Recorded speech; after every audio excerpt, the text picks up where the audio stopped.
the college football rivalry, where every moment is magnified for one Saturday afternoon, where traditions come alive and memories are created for a new generation, where every snap of the ball could make a player a legend forever in the eyes of his school, where one game will make or break an entire season. Today is the 113th meeting between Wabash College and DePaul University as they renew one of the oldest rivalries in the nation for the MONON Bell.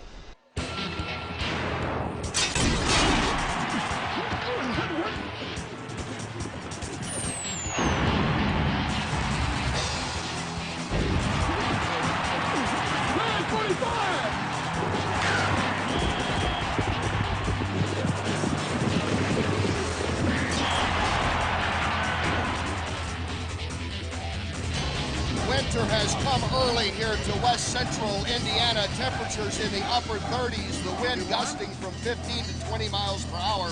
But that hasn't deterred the crowd from showing up here today at Hollett Little Giant Stadium because it is MONON Bell Day and they're expecting a crowd of close to 10,000 people.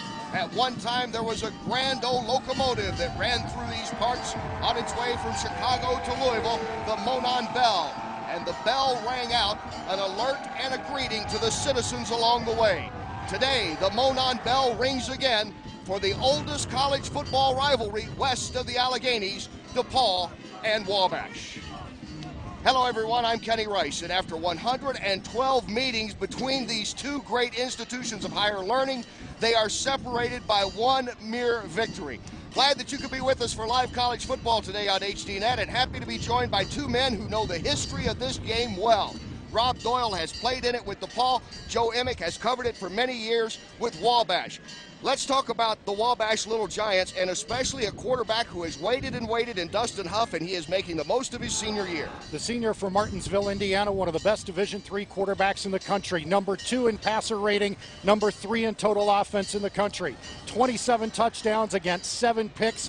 Wabash's offensive success or failure rests in his hands today. On the other side of the ball, let's look for defensive captain number 40, middle linebacker 80 Pinnenberg.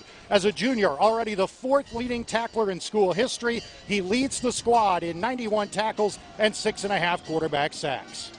Wabash has that one-game lead in this series. I know a DePaul man like you would like to see that evened up today, and they have one of the great running backs. In fact, Jeremiah Marks could become the leading rusher in school's history today. Yes, he could. He can break all kinds of records. Jeremiah Marks is a great tailback.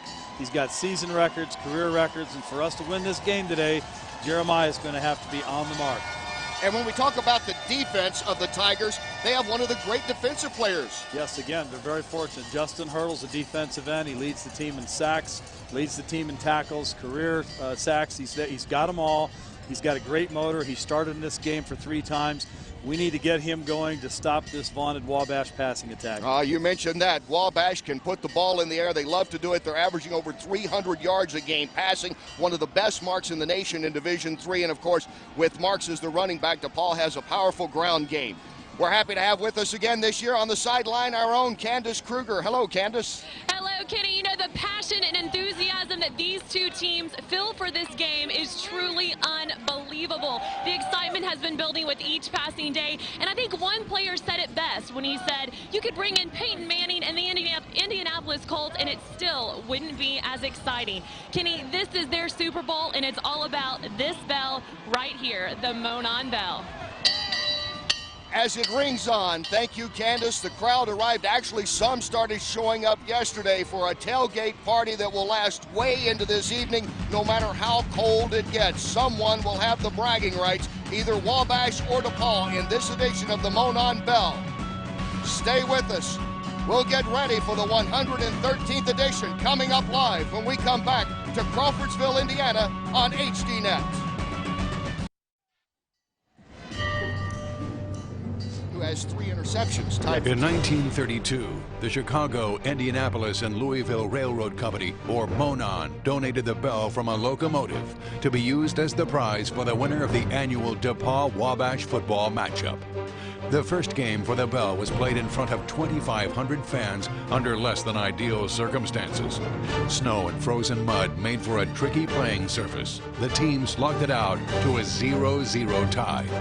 After some debate, it was decided DePaul would take the bell home due to winning the 1931 contest. Although according to legend, the bell was kept in an undisclosed location until 1933. The excitement of the game was just totally constant, and it was just part of the spirit of being in school. I thought we were going to win the game first, and then the Wabash came through toward the end. But it was a well fought game, and one of the best I've seen.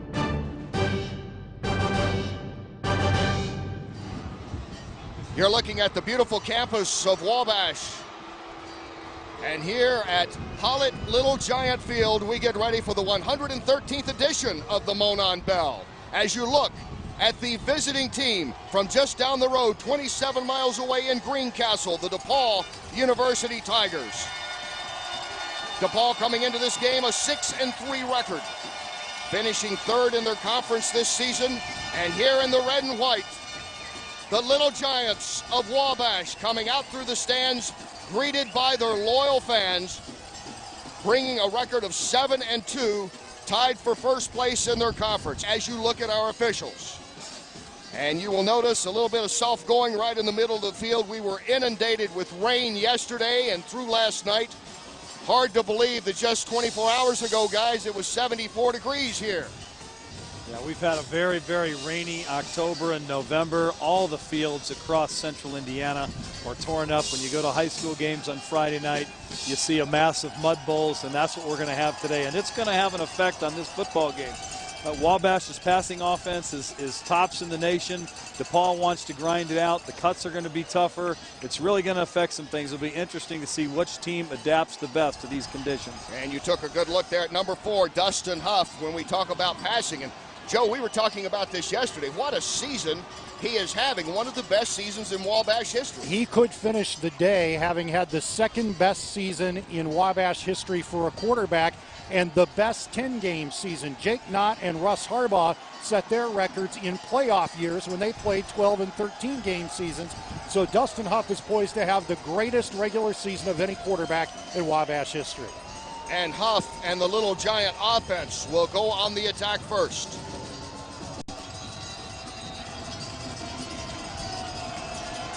Brendan Smith will tee it up for DePaul. Back to receive, Billy King and Bobby Kemp. And that gives you an indication of a wind that is swirling around. There are gusts reported up to 15 to 20 miles per hour, and here atop the press box, it feels every bit of that. Now we can feel every gust up here, that's for sure. We can see out over the whole stadium, and it's really blowing. The flags are blowing, and we'll see if he gets a little help from the wind on this kick. He has the wind behind him. Smith, the sophomore from St. Louis, kicks it off deep. It goes back into the end zone, and Billy King will take it there and touch it back. And DePaul will get ready now to try to guard against the Wabash Little Giant offense as they start from their own 20. The Brendan Smith's kick there went all the way to the back of the end zone, so maybe the Indianapolis Colts might take a look at him and give Adam Vinatieri a break there, because anytime you can kick it to the back of the end zone, that's pretty darn good. I tell you, if they had this kind of wind in the RCA Dome, I believe a lot of us could get it in the end zone. It is stiff, and going into that wind now will be Dustin Huff and the Wabash offense. Billy King is the lone setback. Receivers 2 out to each side. That is not unusual for Wabash. And throwing for the first time and completing. Wabash, there is the passing game that we've heard about, and you see it right from the start.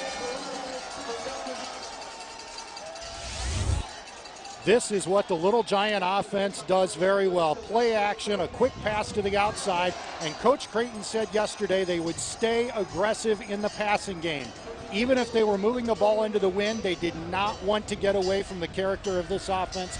You see it there on first down. That's a bread and butter play for a Chris Creighton offense. And a pickup for the first down. Moving the ball out to the 37. Again, Huff to pass. And again, he dumps this one under. It is complete. Throwing short to the fullback, Shane Kiefer. We look at the starting lineup on the right side of the line. Patrick Milliken and Will Certain have been outstanding all year. They've only allowed 11 sacks, this offensive starting line for Wabash. Huff, as we mentioned, closing in on records. Mike Russell has 12 touchdown receptions this season. Billy King with 4 touchdown runs.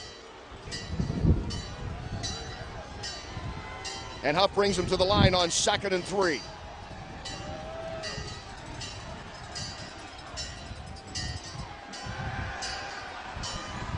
Huff keeping and being brought down. Lost about a yard on that. And the starting lineups, Hurdle has already set the all-time record for sacks. He can set an individual record with one more today. McNeilis has been very good as a sophomore.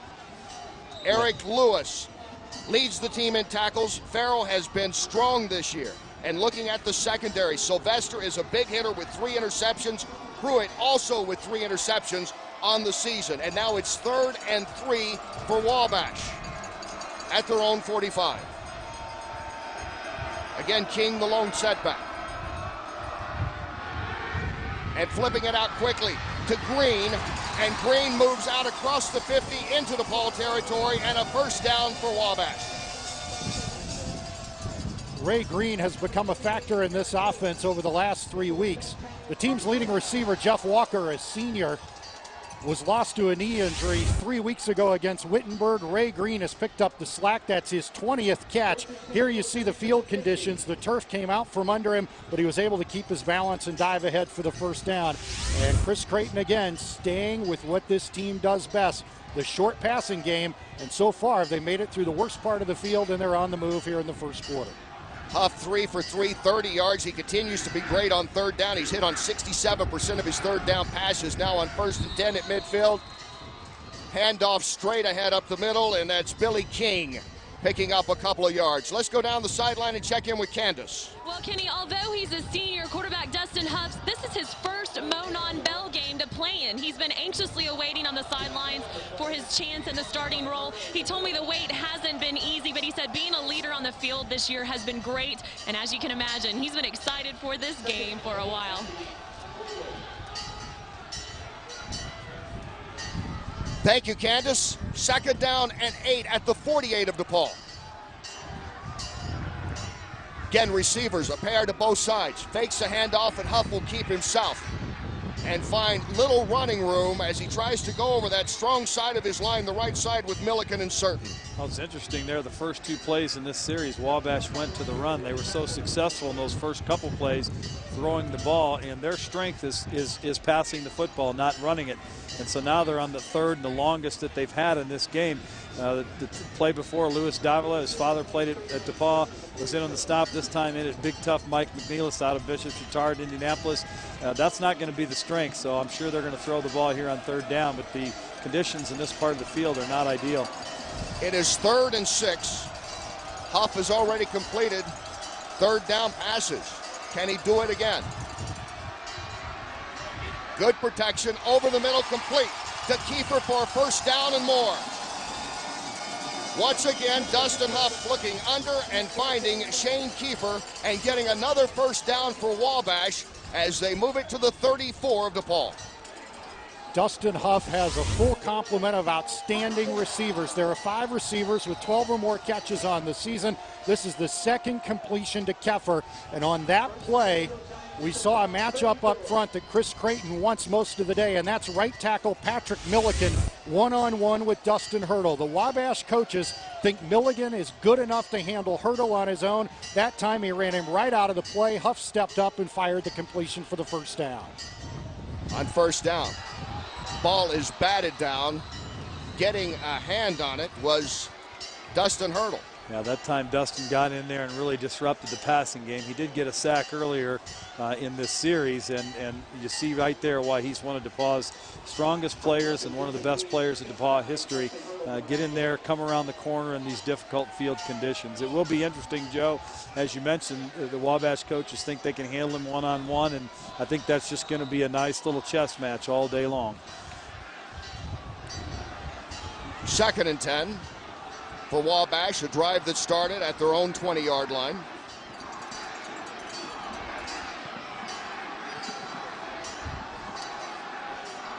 Keffer goes in motion. Throwing to the near sideline and reaching out and hauling in the catch is Gabe Guerrero for Wabash. Line judge says no, he trapped it. As you see the reaction of Guerrero. Let's take another look at it, guys.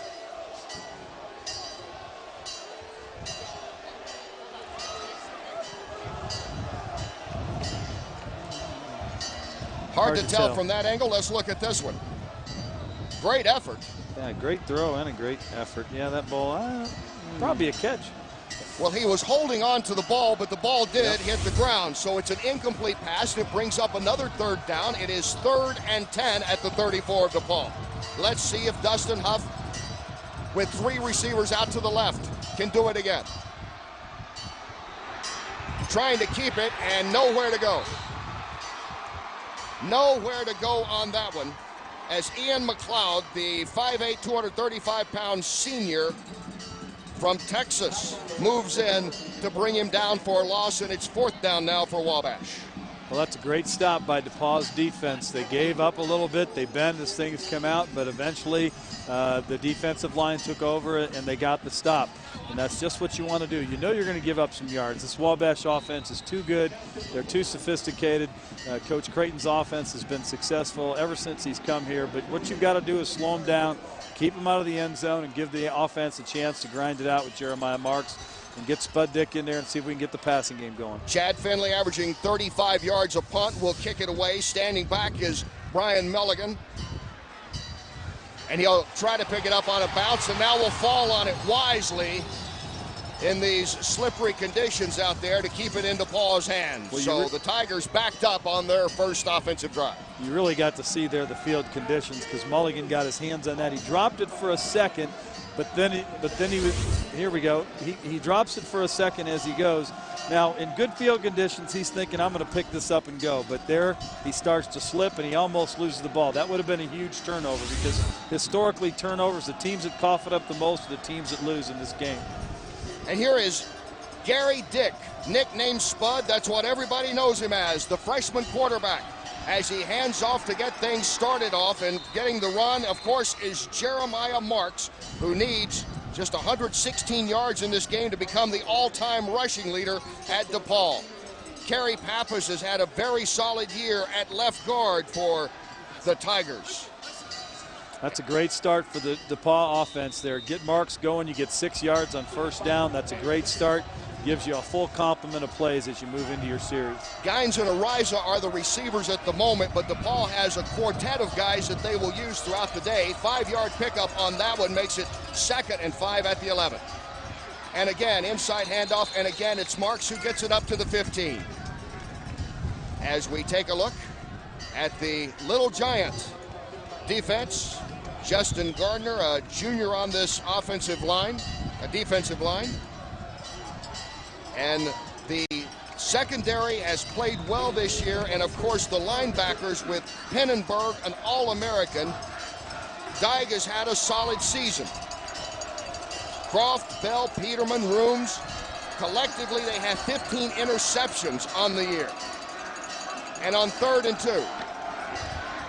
Throwing for the first time, complete for the first down. Gaines is the receiver, and DePaul picks up the first down out to the 20. Spud Dick is right on his first pass. Nice little possession route there, 3rd and short. Got the short little hitch route on the inside. And this is exactly what you want from your quarterback. Spud's a freshman, so although he's never played in this game before, he's had plenty of experience this year and is on track to become the leading freshman quarterback in DePaul history. He is now, with that pass, just 60 yards away from becoming the all-time passing freshman on 1st and 10 from the 20. And again, it's Jeremiah Marks.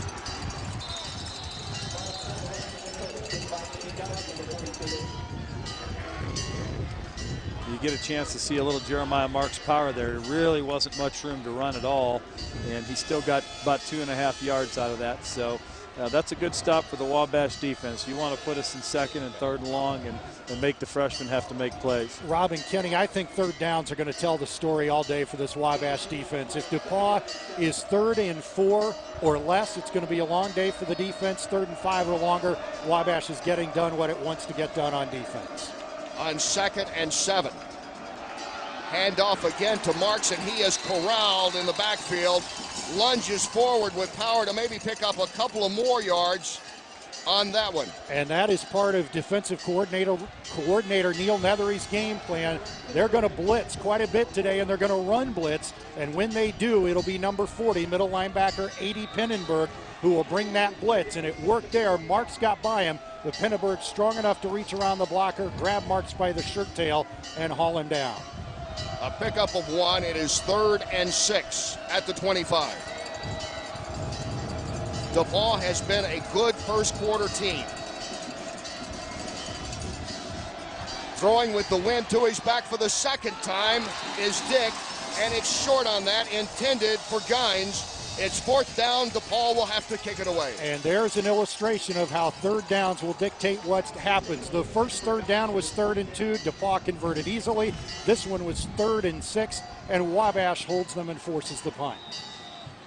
We also saw some of the effect of the field conditions. Pinnenberg on a blitz again that time. He thought he had Spud Dick, and his feet went right out from under him in the mud. Reed Scherer, who's averaging 31.7 a kick, his longest, 49, will boot it away. Standing back to receive it is Billy King. He will watch it bounce, and you can see right there it sticks in the mud, literally, at the 44-yard line of Wabash. That looked like a pitching wedge, not a punt. That's the definition of it. He stuck that shot, right? It just absolutely just died right where it was. So that's going to give Wabash a pretty good field position for their second possession. Wabash has won 4 of the last 5 meetings, including a 17-14 victory at DePaul last year. The only win for DePaul during this streak was 2 years ago here in Crawfordsville. As you look on the sideline there at the DePaul offense, they will have to watch now and see if their defense can contain Dustin Huff and company. Huff flips it out, has a completion. Moving with it is Mike Russell, who gets out close to midfield. Russell, his top receiver, and what a huge season he's had. 962 yards coming in with 12 touchdown receptions. He needs just 38 yards today to become only the 4th receiver in school history to go over 1,000 yards. He's 4th in the country in yards per game at nearly 107. And if that's not enough, he's also the 2-time defending North Coast Conference champion in the 100 meters and the 4x100 meters. Pickup of 6, 2nd and 4. Ball just shy of midfield.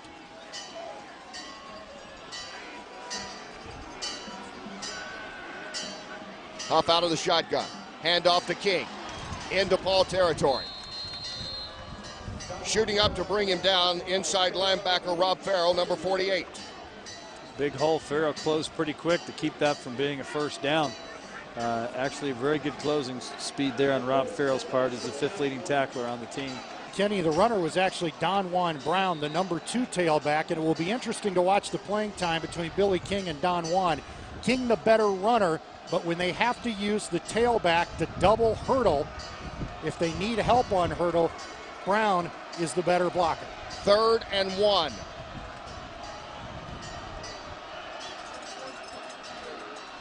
And Brown will get it again and find nothing.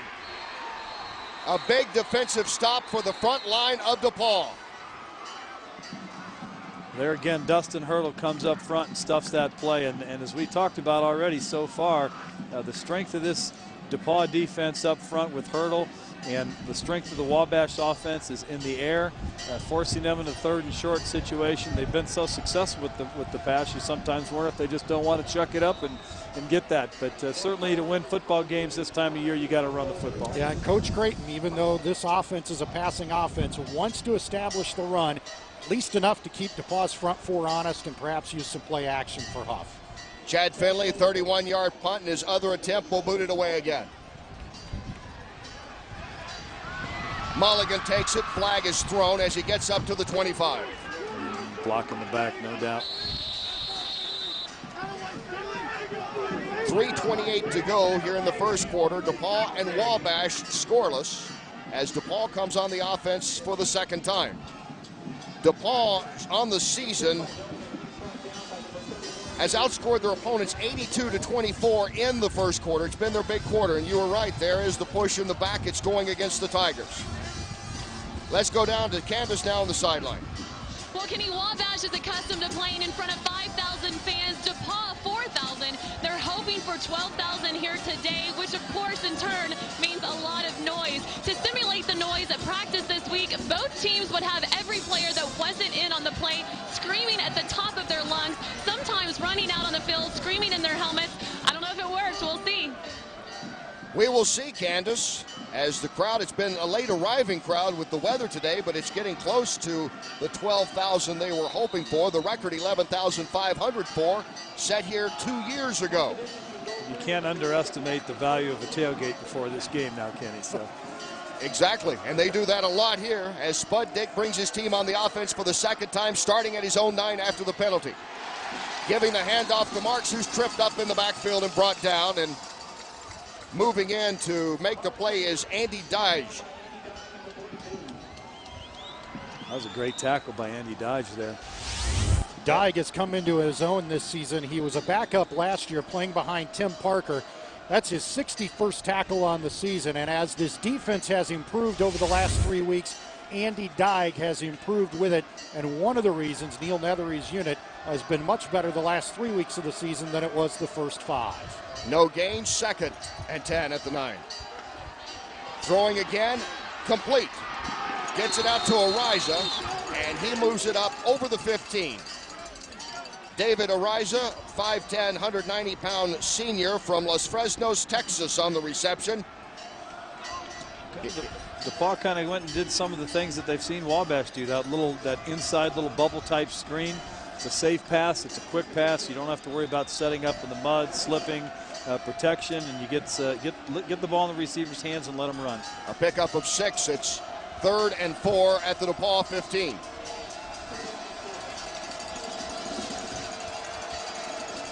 Two receivers out to the left. And Dick back to pass, under pressure, throwing, and it's incomplete through the hands of 2 Wabash players. And shooting through to put the pressure on is Justin Gardner, the 6'1" junior from Delphi, Tennessee.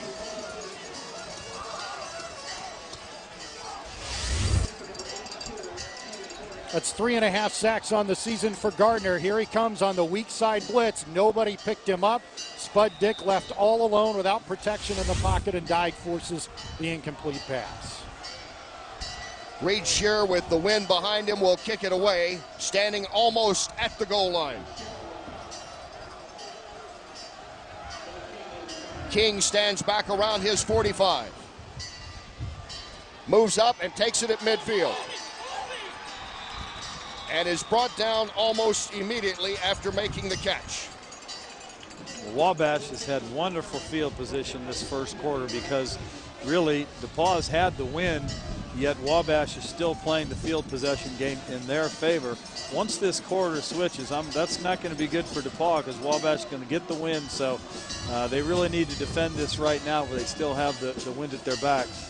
When we talked to Chris Creighton yesterday, he said he thought today's game would be a lot like Wabash's game against Worcester 2 weeks ago. Played in conditions very similar to this, a straight wind out of the west. And in that game, the Little Giants moved the ball well into the wind by sticking with their game plan, and we're seeing that again here today. 1st and 10 at the 46 of DePaul, and the pass is complete for a short gain to Mike Russell. 6 out of 8 passing now for Dustin Huff. Interesting for DePaul this year, in their 3 losses, twice they have not been the team that had the most points at the end of the first quarter. DePaul's first quarter has been their strongest. Wabash has been very strong in the second and third quarters throughout the course of the season. Pickup of 1 on that, it is 2nd and 9. Ball just shy of the 45 of the Tigers. Wabash on the offense for the 3rd time. Keffer in motion. Huff throwing, and it's complete. Floats it out there, and hauling it in again is Gabe Guerrero.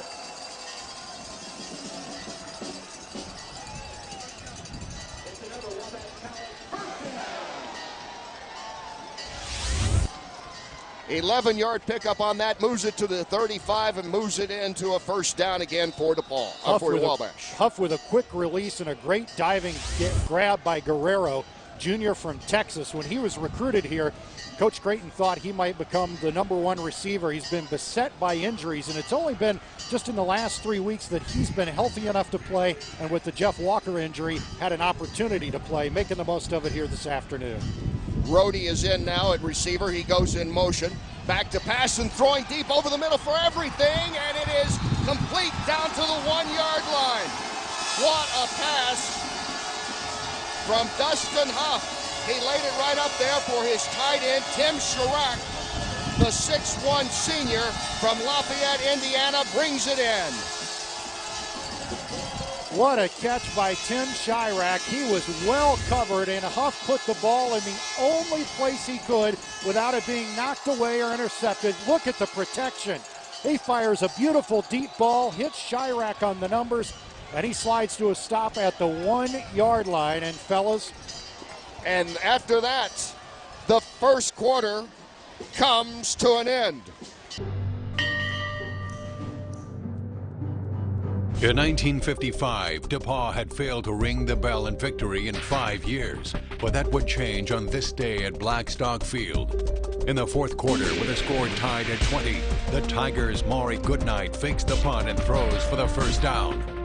After a couple of big gains, Fred Williams will be summoned for his first field goal attempt.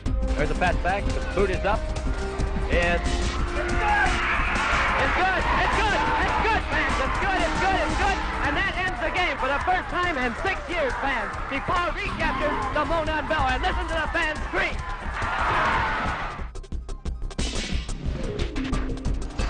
A scoreless first quarter here in Crawfordsville, Indiana. Kenny Rice along with Joe Emick, Rob Doyle, Candace Kruger on the sideline. Wabash is threatening, though, a 34-yard pass before the end of the quarter from Huff to Chirac, and the Little Giants will start here in the second quarter. First and goal at the 2.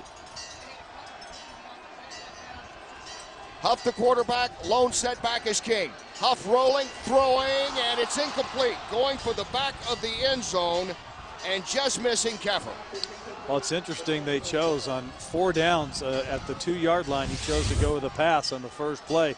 Had his man wide open for several seconds and just underthrew him. So interesting that they chose not to run the ball, and they've had trouble with that so far. That's been the theme, is put it in the air and move it. So we'll see what they do here.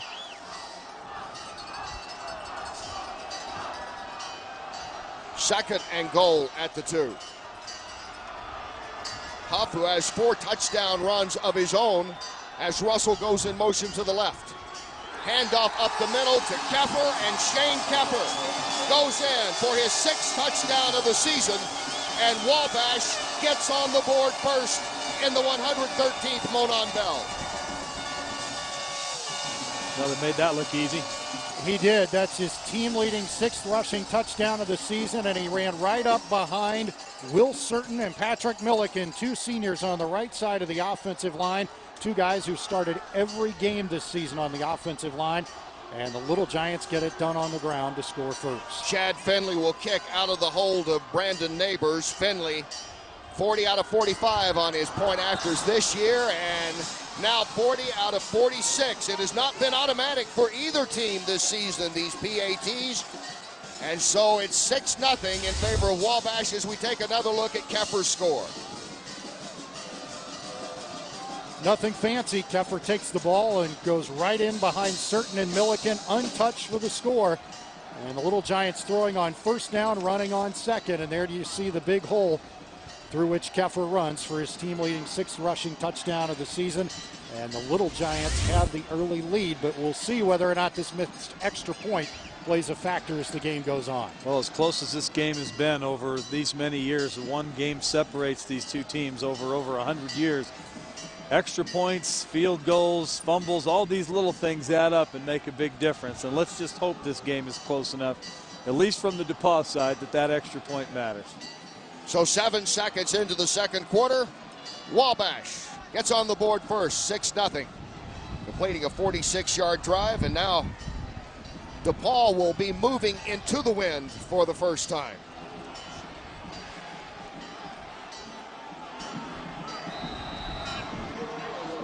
Standing back, Gaspera. Chris Gaspera, 6'4", sophomore with good speed.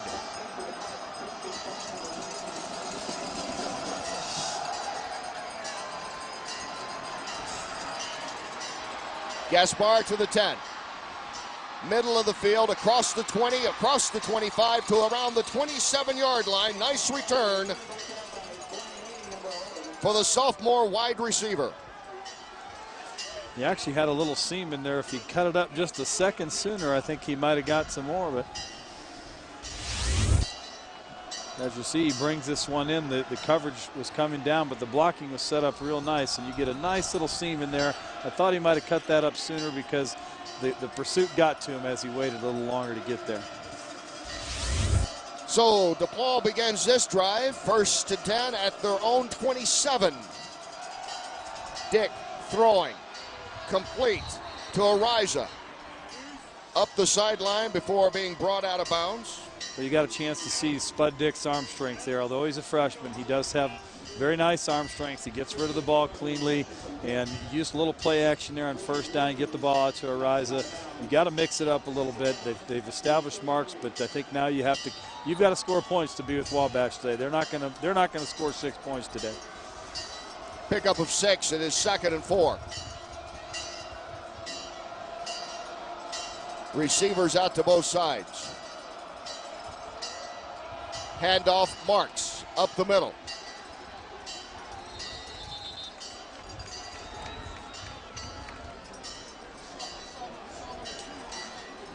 So Marks picks up a couple with that as you take a look at the freshman. Spud Dick, the starting QB since the 2nd game of the season for DePaul. With more on him, here's Candace.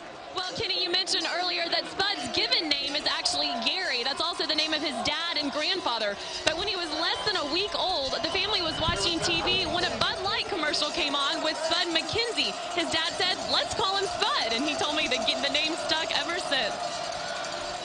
Thank you, Candace. Well, Spud was a cute little dog now, wasn't he? For those that can remember that far back. It is 3rd and 1. Handoff, Marks, 1st down and more. Well, you know, when you get 3rd and short, the game gets a lot easier. It's a lot different than putting your freshman quarterback in 3rd and 8 and 9. You give the ball to Jeremiah Marks, your bread and butter, all-time rushing leader. Nice hole right up the middle. And had he not got tripped up there, that could have been a huge game. But it's real key in controlling the clock here tonight to match that high-powered Wabash offense. Picks up 7, moves it up to the 45 of the Tigers. Again, Marks the lone setback, receivers to both sides. Fakes a handoff, Dick throwing, and incomplete. It was just a misfire on Spud Dick's part. His receiver was wide open for a nice gain. And that is the kind of play sequence the Wabash coaches feared, is the run on 1st down, run on 2nd down, and then a play action. And it was there. Spud just misfired. That was a good play call. And the Wabash freshman, Etzkorn. Wabash coaches yesterday described DePauw's offensive package as basic, but very, very smart for the way in which to handle a freshman quarterback. On 2nd and 10, flips it back to Marks, going over the right side and finding some room, but not much. Pinnenberg, among others, in on the tackle. As we take a look at the 1st quarter stats, no surprise that Wabash with 93 passing yards. That's right about on average for them. And if you were to tell the Wabash coaches your defense would give up 12 yards rushing in the 1st quarter, I think they would have taken it and moved on to the 2nd quarter. Little Giants have to be pleased with the way they played that first 15 minutes. Marks picks up 1. It's now 3rd and 9 from the DePaul 46. Passing situation, it would appear. Braxton in there at fullback. Nice protection, throwing over the middle and underthrowing Ariza. He had his man there in the crease, but a little skip to him. And so DePaul will have to kick it away once again. And Rob, again, we see the 3rd down situation. When it's been 3rd and less than 4, DePaul's converted. When it's been 3rd and more than 5, Wabash has held. Yep, and you see here, they just get a little bit out of their comfort zone. Spud made a nice play, nice try. Ariza went down, tried to get that, but just not quite there. throwing that ball into a huge gusting wind. That's just a very tough play in these conditions. Shearer is kicking it into this wind. Wobbly takes a bounce, and it's not going to roll much on this wet field today as it rests around the 32. Neither punter today punting into the wind has been able to get anything on that ball. The kicks and punts the other way have been wonderful, but coming against the wind, it's just real hard to get that ball to turn over and get your spiral. Interesting now, we'll see Dustin Huff working for the first time with the wind behind his back. He had a couple of plays on 1st and goal already down there with the pass that was incomplete, and now he had a running play that scored with Keffer, but now he'll have the advantage of working a full series with the wind behind his back. Well, you wonder if they might take a shot deep here sometimes, particularly if they get a 2nd and short or something, really kind of break the back of the Paw defense. They're lining them all up, aren't they? 3 out to the right, and that's where he's throwing, and that's where he has his man in the fullback, Keffer, who gets across the 40, gets it up to the 42, and is close to a first down. Great concentration by Keffer. The ball was right on his hands. He bobbled it, kept it within view, and hauled it in for the completion. And again, Huff with good protection. And this is an example of why I don't know that the wind's going to matter all that much in this Wabash passing attack. They really like the short passes and take their shots downfield very, very patiently and very carefully. They get single coverage on Russell or catch DePaul on a blitz, they'll throw deep. Otherwise, what they just did is what you're going to see throughout the day. He picked up 9 at his 2nd and 1, just shy of the 42. Keffer now will get the first down on the ground.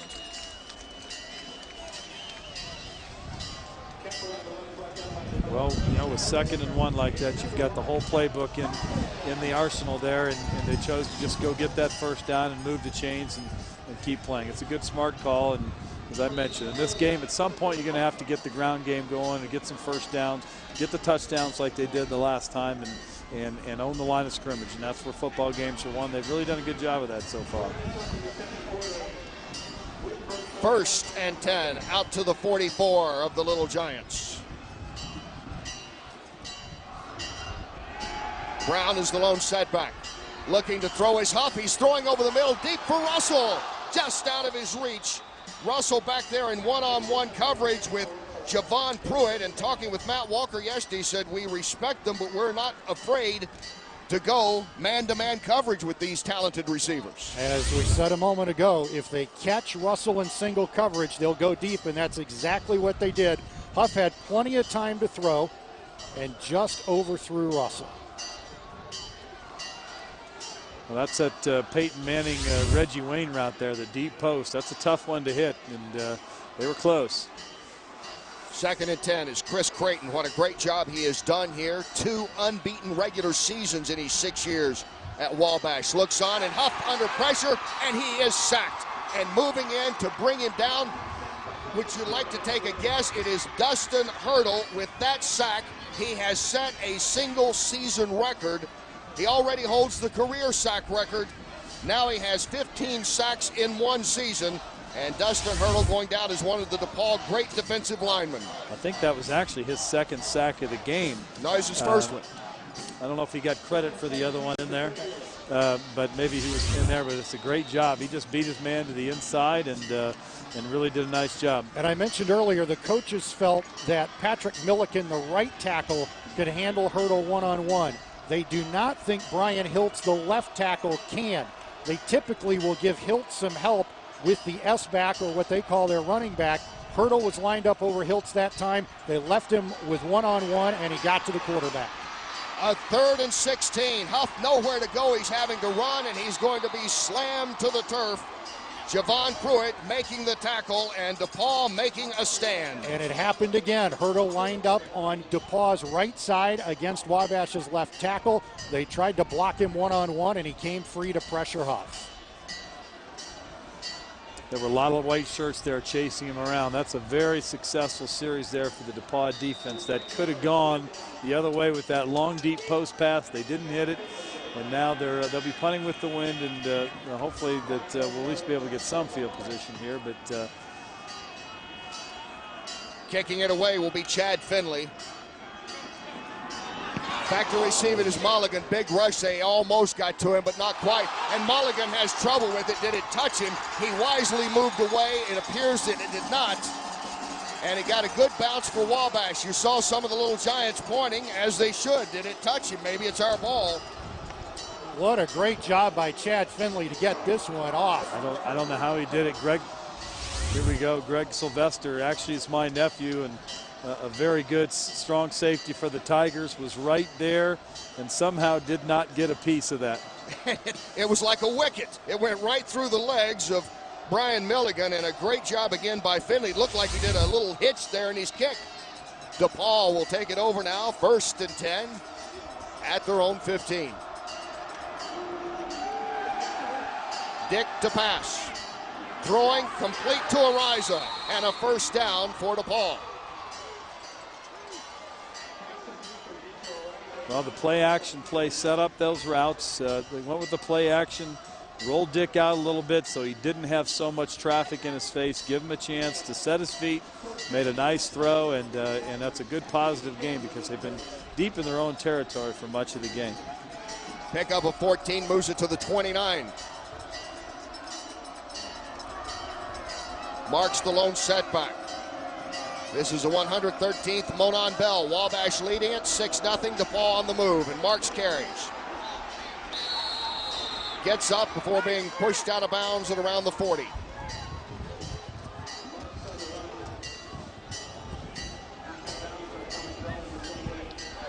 I think you're going to continue to see more of that on 1st down, and then every once in a while, maybe every 5th, 6th play, you throw in the play action on 1st down and set some things up. It brings up 2nd and 1, and that really, you've still got all the options in your playbook at that point. Spud Dick, who has been very solid this season as a freshman.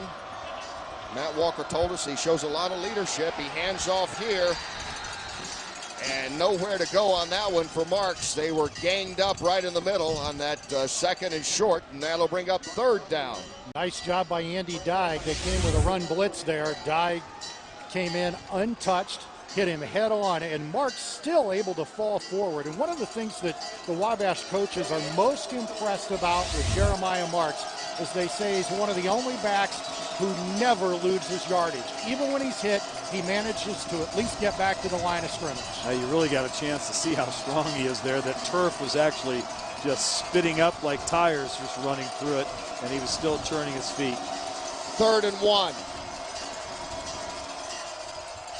Dick will keep it and be close to the 40. It looks from here like he does have the 1st down if the mark stands at the 40.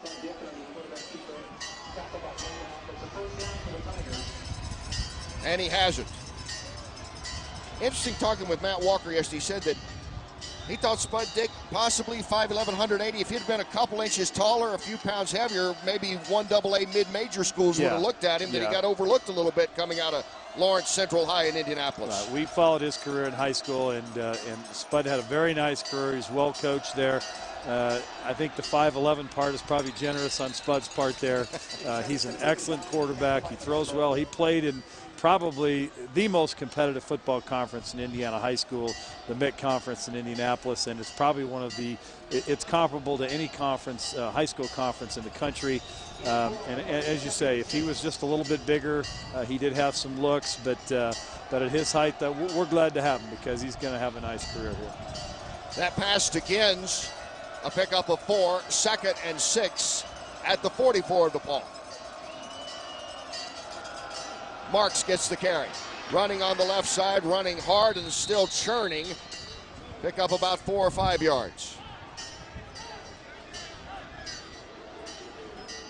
Well, you really got a chance that time to see just what a strong runner Jeremiah Marks is. He is a north and south runner from the Chicago area. And as you just mentioned before, Joe, he doesn't lose yardage, and once he gets yards after contact is really an important statistic for running backs. And once he gets contact, he really keeps moving north and south. I remember seeing him his first game, for one of his first games as a freshman at DePaul, and was very impressed with just what a great north and south runner he is. Well, DePaul trying to do something they've had trouble doing. Convert on third down. It's 3rd and 1. The pitch back to Marks. Sweeping across the right side into Wabash territory, and the first down for the Tigers.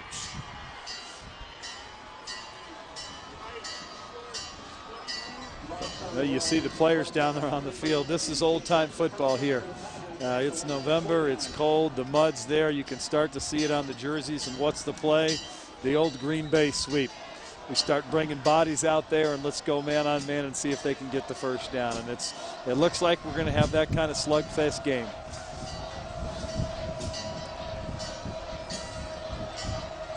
First and 10 at the 49 of the Tigers, or the Little Giants, and hit right at midfield and dropped for a loss on that one is Marks.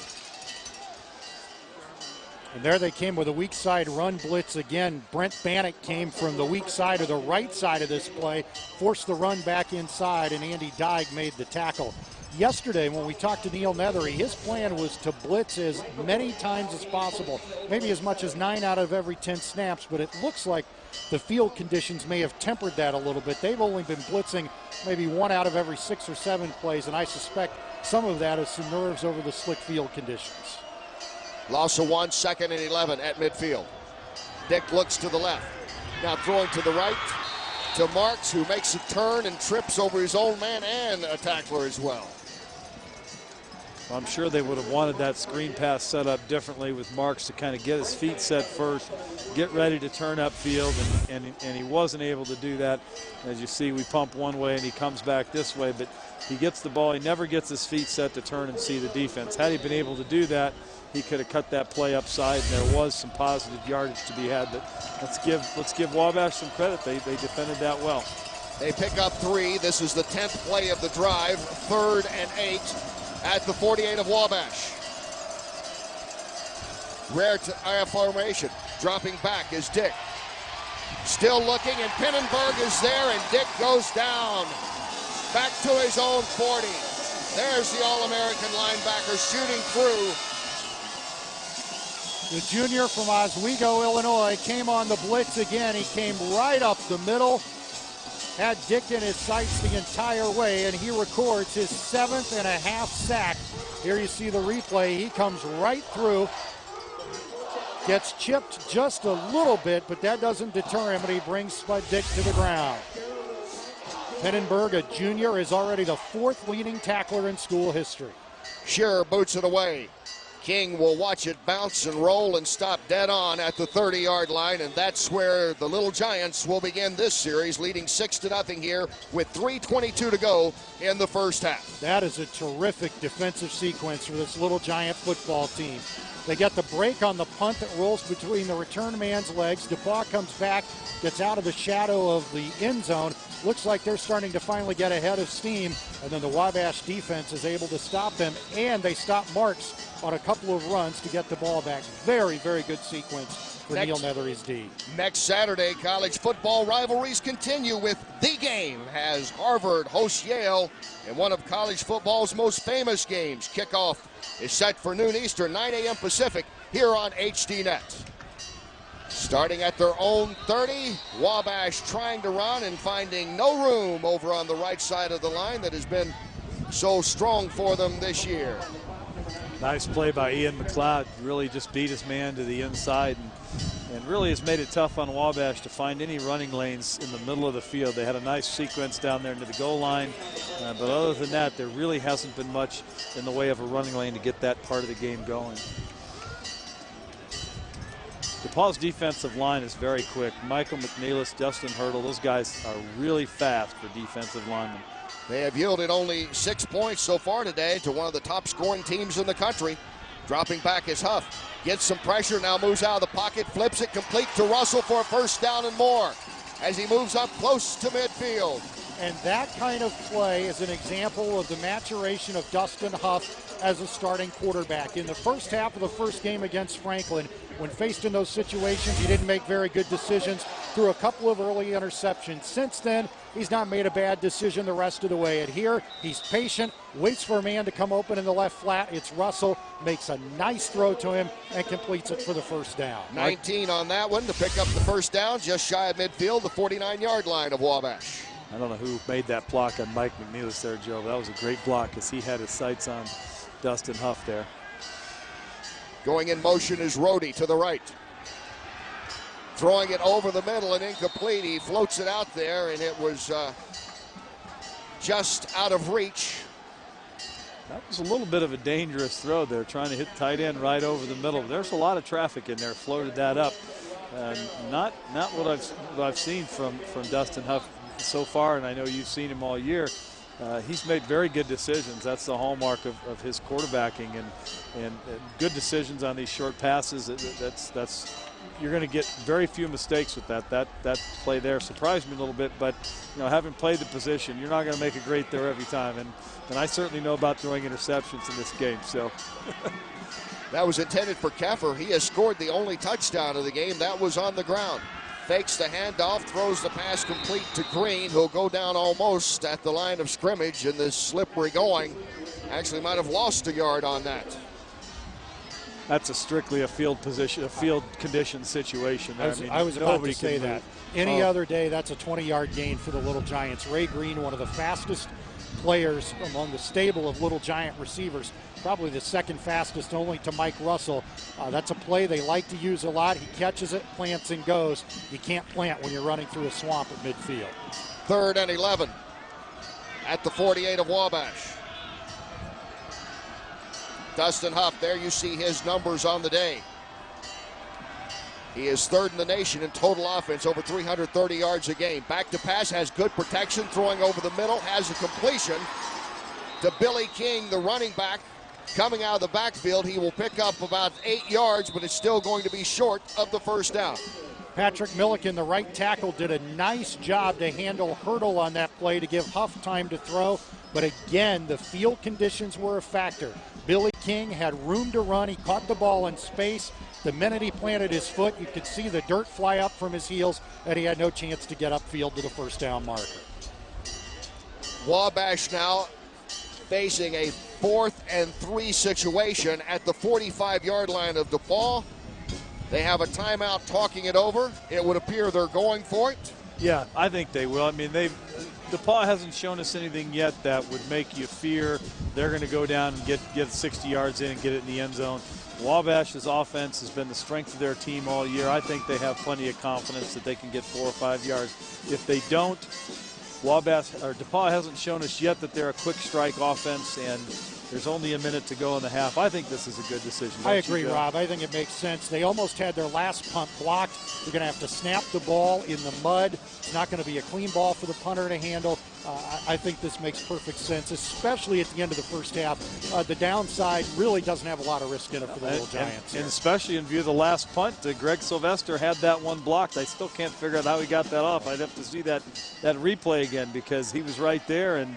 And if you have a block, then DePaul's got position. I'd stick with my senior quarterback and see if he can make a play. This might be a time that we see Dustin Huff go deep to Mike Russell. If you end up throwing an interception down inside the 10-yard line, it's as good as a punt anyway. Yeah. On 4th down and 3, Wabash going for it from the DePaul 45-yard line. 2 receivers out to each side for quarterback Huff. Looking, throwing, complete for the first down. And who else but Mike Russell, his most reliable receiver this year. They have a statistic in the Wabash Press Guide, the very excellent Wabash Press Guide. It's called money receptions, either first downs or touchdowns. And Mike Russell is number 1 among receivers. Russell was lined up in the slot that time, ran a quick slant, and was wide open. Well, they matched him up with linebacker Eric Lewis. And throwing complete again. Again to Russell for another first down. Back-to-back big passes for Dustin Huff. That may have been Dustin Huff's best throw of the day. He has had to throw off his back foot, throwing to his left. He didn't have his body there. He put right on the money on the sideline. That was an impressive play. And that is actually one of the most difficult routes for Huff to throw. He throws a great deep ball. He throws a good swing pass, a good slant. That deep out pattern is a pass with which he's had trouble. And you're right, Rob, that probably was his best throw of the day, particularly given the situation coming down to try to score at the end of the half. They moved 24 yards in their last two passes. 1st and 10 at the 20. Again, another pass complete, this time to Keffer. He is inside the 10-yard line, and Wabash is threatening here with 39 ticks remaining on the scoreboard clock in this first half. DePaul came with a blitz that time, and Huff just stood back there and looked at 5 receivers and found Keffer wide open, and Huff has been terrific on this series. Huff with 27 touchdown passes this season. Dropping back, looking, throwing, it is deflected. Incomplete. Hurdle getting a hand on it. Well, Dustin Hurdle's been doing his best all day to get in there and disrupt the passing game. He's got in several times. He's got his hand up, and that time he reached up and batted the ball down and maybe give the DePaul defense a chance to settle in here. They've got 2nd and goal at the 9-yard line, and when you're that far in, that's a long 9 yards. There's no huge cushion back there outside of that end zone. You've got to execute. You don't want to make a mistake. So that was a nice play by Hurdle. DePaul came with the blitz the time before, and Hurdle, you know, Huff was smart enough to pick it up. So we'll see if they sit back or go on the blitz again. 2nd and goal at the 9 for Huff. Throwing, end zone, touchdown. Touchdown, Tim Chirac.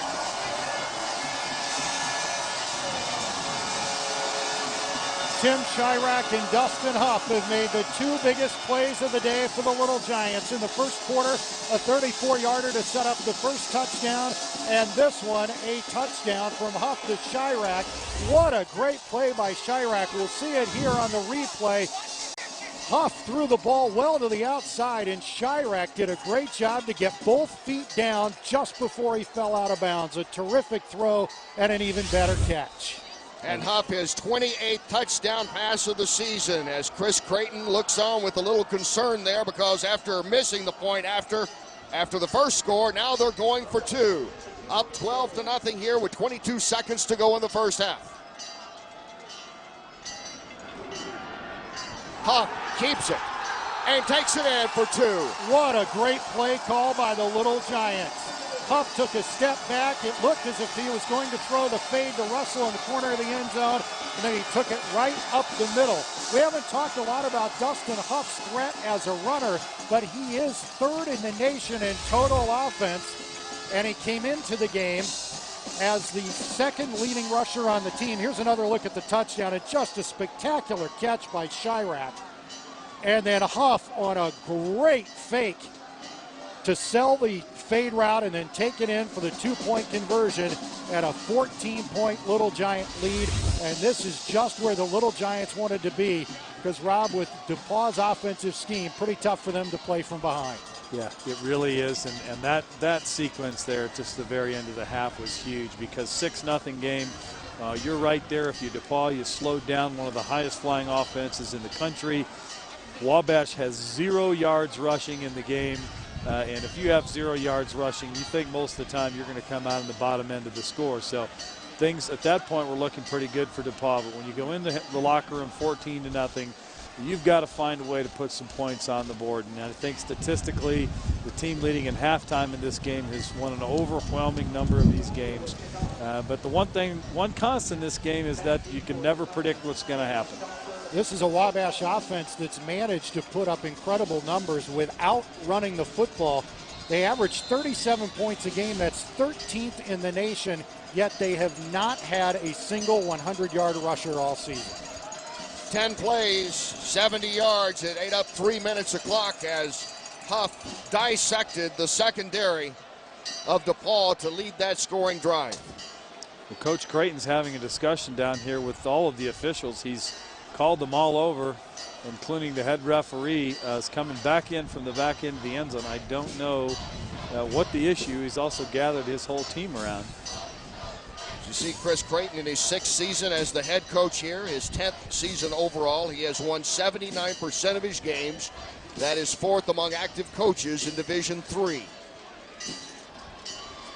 And you wonder on the far sideline, Matt Walker now moves up to talk to whatever official is still left and said, can you explain why we got 4 guys in striped shirts around their coach? Yeah, and he didn't get much of an explanation, and Coach Creighton is still talking to him down there, and he looks like he's fairly animated. He's got a point to be made. I don't know what it is, though. Yeah, I don't know what it is either, Rob. There are no penalty flags on the conversion attempt. There don't appear to be any flags prior to the kickoff. I don't know whether maybe it's a clock issue. I'm not sure what this is about. And it appears that I don't know. With 22 seconds, you wouldn't think that would be much of an issue. And there's a look at a man who grew up here in Crawfordsville. His parents still live here. Matt Walker, in his first year as the head coach of the DePaul football team. He's had 8 very good seasons as a head coach of the baseball team, including leading them to the NCAA tournament a few years back. And Matt's a very good coach, and he was a popular choice with all the players on the team. There have been a couple of coaching changes here at DePaul the last few years because of some different opportunities. And Matt's come in, and again, he was an overwhelming choice of all the boys on the football team, these young men. Really respect him. He has a great rapport with them. I think he's going to do a great job recruiting players from all over the country, which DePaul has a history of doing. I think he's going to have a great career here.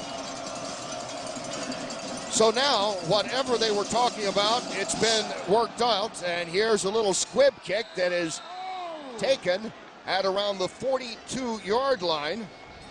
And this is the kind of thing you get now with the ridiculous time change rules that the NCAA made this year, because the clock will start as soon as the team lines up.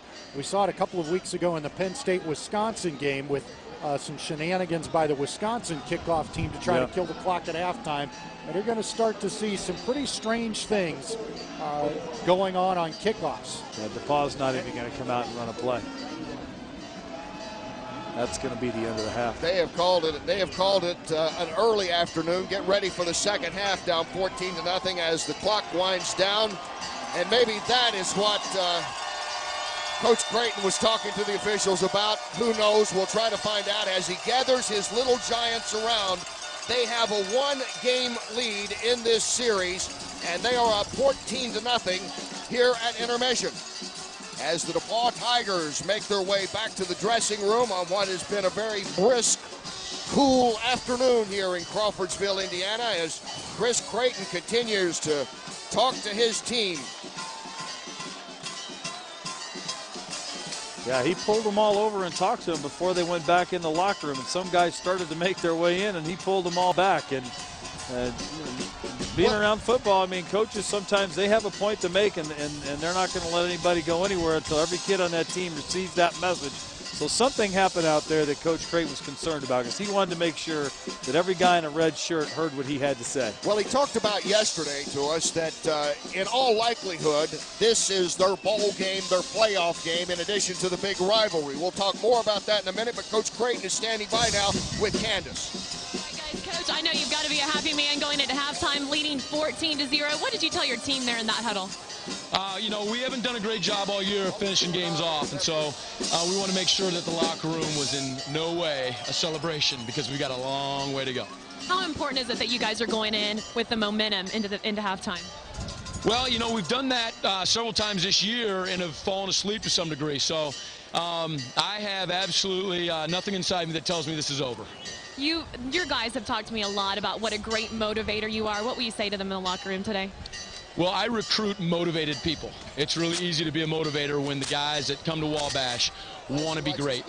And when you got guys who want to be motivated, it's real easy to say, go fight, win. You're halfway there. Good luck. Thanks a lot. Appreciate it.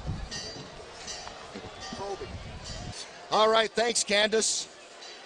And again, Chris Creighton was talking. It will take almost a miracle for Wittenberg to lose today, and that's the situation that Wabash needs to get to the Division III playoffs. Although I guess, Joe, there's still a way outside shot, a very long shot they could make it as a team that would get a wild card. Anyway, the first half comes to an end. More of that coming up. It's 14-0. Wabash with the lead in the Monon Bell.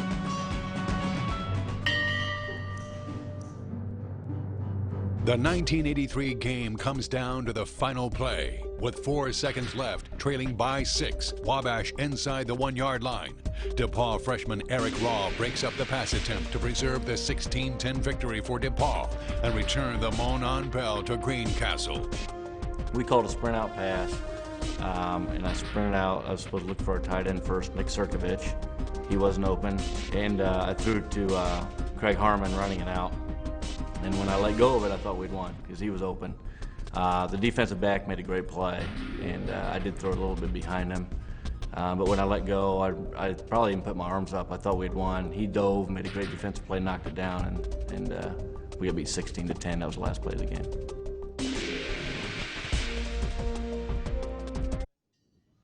$172 yards passing on the day for Dustin Huff, including that touchdown pass to Chirac. Keffer with a scoring touchdown run, and that's the way we are here at the end of the first half of play. Let's check in now on the sideline with Candace Kruger. Thanks, Kenny. Coach Jeremiah Marks hasn't been very productive today. He's got 13 for 43 yards. You happen to get him a little bit more action in the second half? Well, one of the things is it's a hard track to run on it. You see in between the hashes, it's hard to have good footing. So those are tough yards to come by. But yeah, it's obvious. He's the key to our football team. We're gonna keep pounding it, pounding the rock with him, and we got to get him going.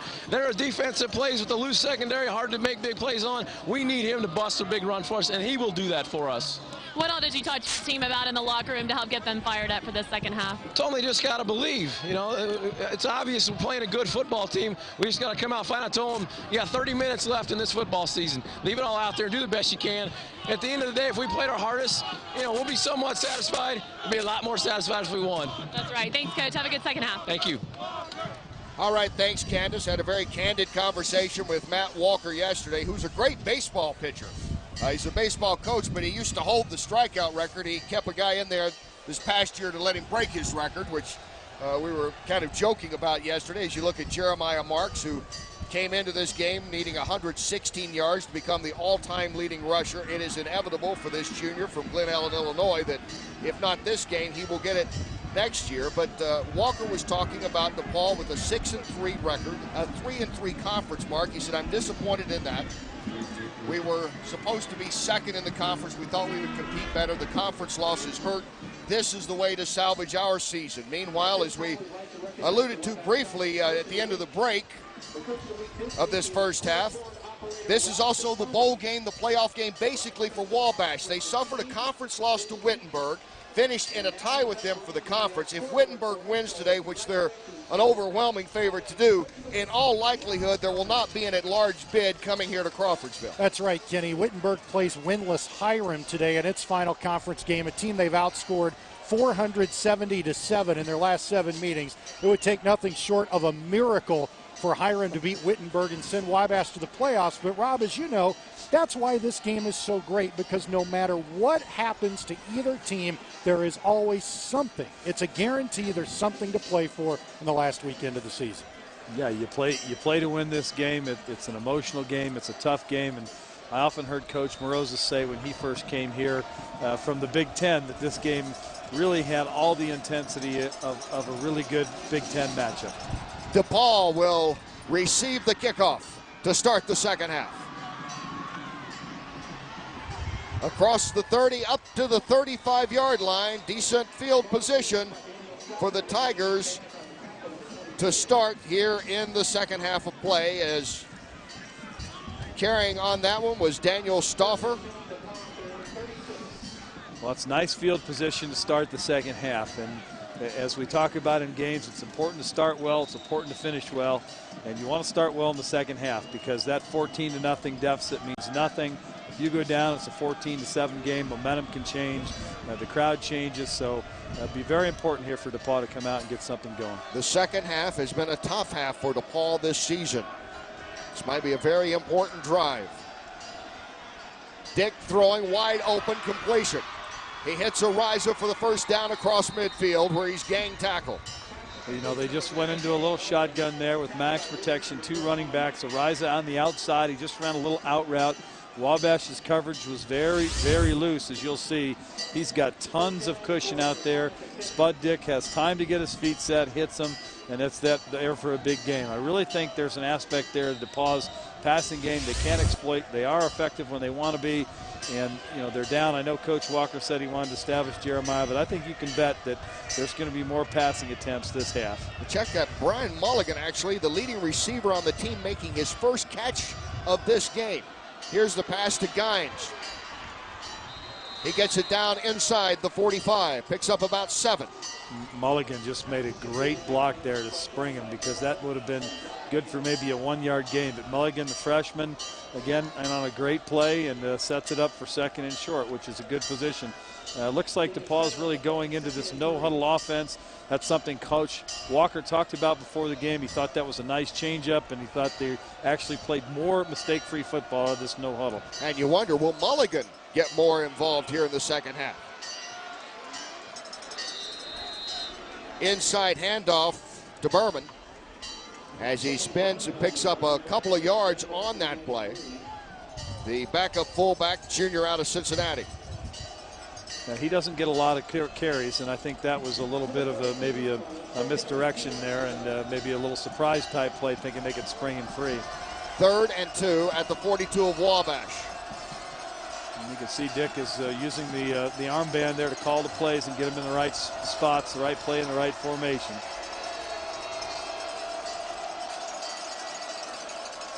Big 3rd down early. Marks has the first down inside the 40, down to around the 38, a pickup of 4, and the drive continues for DePauw.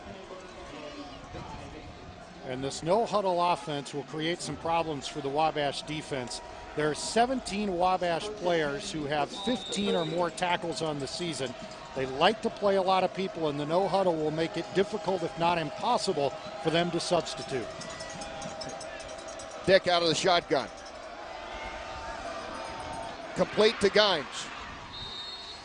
Goes down almost immediately after picking up around 4. At the end of the first half, we heard Chris Creighton say that he wanted to make sure his team was not comfortable with its 14-0 lead in games this season against Milliken, Allegheny, and Wittenberg. The Little Giants had double-digit leads, came out in the 3rd quarter, gave up a couple of early scores, had to hang on for dear life in 2 of those games, and actually lost the Wittenberg game after having a double-digit lead. 2nd and 6 at the 34 of Wabash. Flags thrown.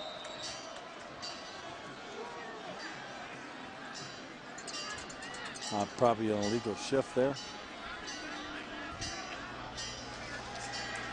And it is. Yeah, that's very tough for DePauw because they had everything going. 2nd down and 7. Take another look again. DePauw working out of the no huddle through this drive. Yeah. Top of your screen. Receivers do have a chance to move there. I'm not so sure that is the linemen, once they're set, they can't move. But receivers and people on the outside don't have their hands on the ground. They're allowed to move. So I'm not sure I agree that is a correct call, but now it puts them at 2nd and long. Wabash is now, they come out in this very loose cover 3. There's lots of room on the outside for these little out routes, and I would expect DePauw to do more of the same. Moves it back 5. It's 2nd and 11 at the 40, and movement on the left side of the line. Rather obvious on that, Casey Ellinger, big number 76. Well, they had such a great start in this drive. They just gave up 10 yards. And up until now, a relatively cleanly played game. That's just the 3rd penalty of the entire game so far. The 2 big ones for this DePauw offense. So Rob, you mentioned that cover 3 pass coverage. That is the base coverage Wabash likes to play. And indeed, they have been susceptible to the routes in the flats all year long. 2nd and 16 back to the 45. Over the middle and over the head of David Ariza. Little Giants got away with one there. They came again with a weak side blitz with Bannock, and the receiver was open on the deep post, and Dick just overthrew it. Yeah, that's a nicely designed play. The way they play their cornerbacks on the outside, you can run that quick little seam pass there, and he just overthrew him just a little bit. He might have had plenty of room to run. At one time, It was 1st and 6. It's now 3rd and 16 after a pair of penalties. Throwing and has his man for a first down. Gines hauls it in and a flag is thrown. And what a clutch pass by the freshman Spud Dick to Chris Gines. Well, I'll tell you what, that was a great clutch throw. Not a lot of room in there, and he stuck that in there right where it had to be, zipped it in, and I think you're going to probably see a face mask at the end of that play tacked on. That's a heck of a play there. That may be the play of the game for DePaul to get back in, because if they don't get that first down, they punt 14-0. I still think Wabash has more points to score today. I don't think it's going to be a 14-0 game. So getting that first down makes all the difference. Inadvertent face mask will pick up 5 more on that after a beautiful throw from Spud Dick to Chris Gines. And you mentioned that is on the money, in between 3 red shirts. Well, he had time to set his feet there. He had good pass protection. When he does, he's shown that he can stick the ball in there with authority. With the pass and the penalty, it's 1st and 10 at the 20 of Wabash. With it is Marks. Marks down to the 5. What a great play call there. They fake that quick little bubble screen out to the right, run a draw with Jeremiah Marks. Once he gets going with a head of steam, a little bit of a hole there, and you get a big, huge hole right down to the 6-yard line. You're going to see Spud Dick go back, pump it. Look at that, the spin, the little draw move up on the inside. Just like you do it in the backyard with a Nerf ball, Rob. That's exactly right. Almost like goal at the 5. Marks, touchdown DePaul.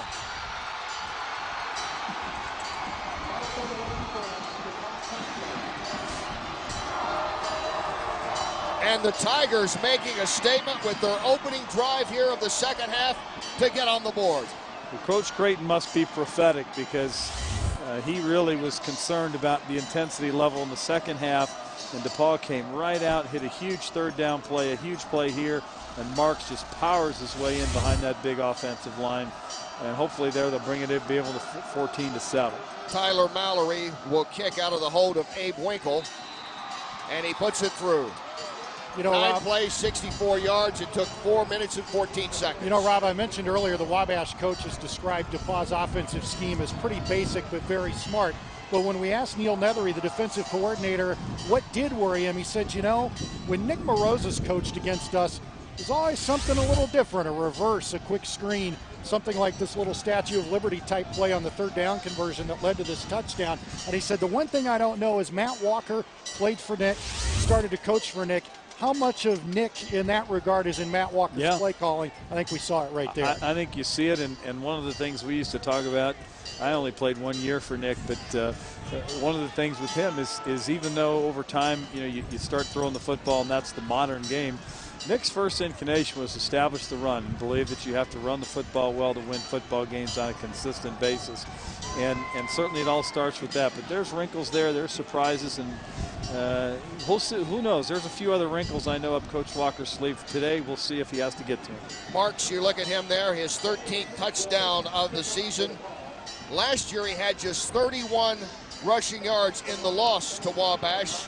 Over 60 yards now, including 2 big runs. The biggest being the touchdown to finally get DePaul on the board here. 10:46 to go in the 3rd quarter. Wabash leading at 14-7 as they wait to receive the kickoff. Brendan Smith will kick it away. King and Kemp are back.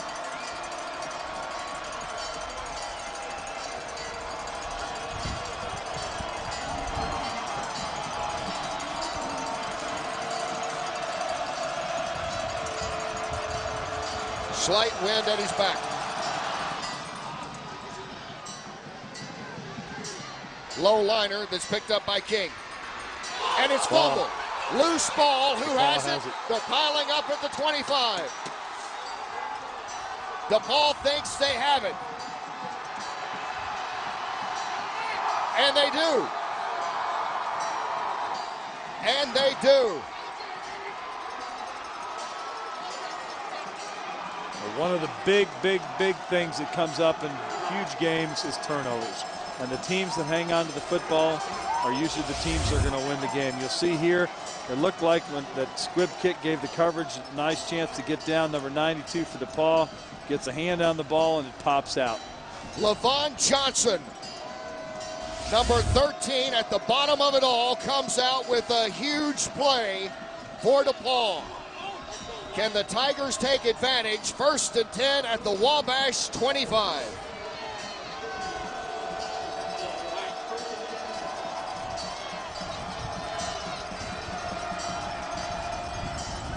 Marks up the middle, inside the 20, down to the 16. Coach Walker said at halftime he wasn't going to give up on his stud running back Jeremiah Marks, and certainly he has not done that. He understands that, you know, over the course of the year in a career, certain kids can carry you. Jeremiah's that kind of kid, and there we go on 1st down. That brings up very short 2nd and 2. Marks with 8 on that.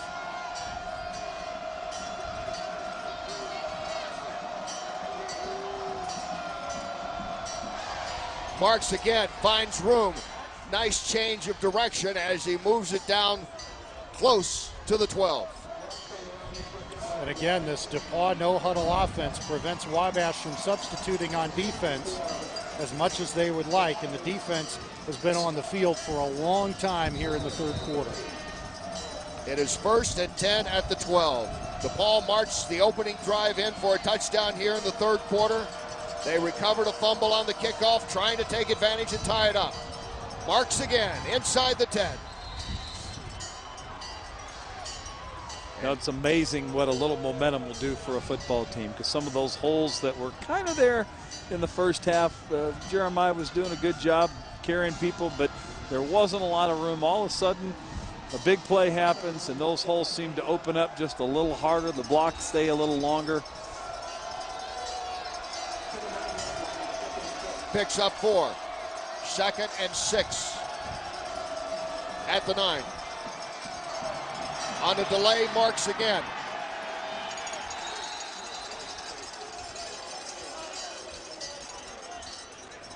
Pretty good stop that time. Sophomore defensive tackle Josh Gangloff made the stop. And Gangloff is one of the players that Coach Chris Creighton would label as a pleasant surprise this season. They did not think Gangloff would be a primary contributor on this front 4. They worked hard over the summer and has been a contributor since day 1 here in the 2006 season.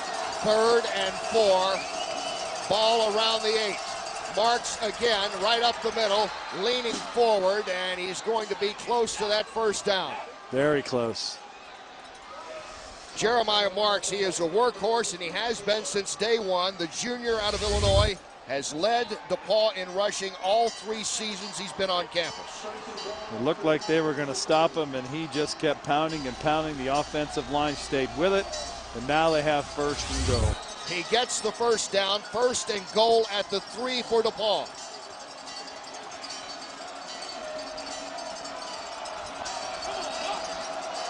It's been all Marks in this drive. And he gets it again. And bulling his way toward the goal line. Wow. And just short it does appear. He's spotting that ball maybe on the 6-inch line there. I mean, just short. That was just an absolute, just a bull run there by Jeremiah Marks, following his lineman. Everybody's feet were churning.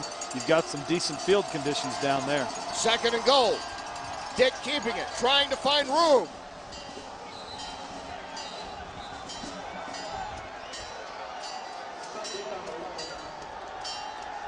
And he might have inched it closer. Rob, you were surprised in the 1st half when Wabash ran the ball down near the goal line rather than throwing, and I'm surprised here they just don't give it to Marks on 3 straight plays, right. maybe even 4 straight plays. I agree. I'd go, if it takes 4, give it to him. It's 3rd and goal. The ball is about 6-8 inches away from the goal line. Marks, touchdown DePaul.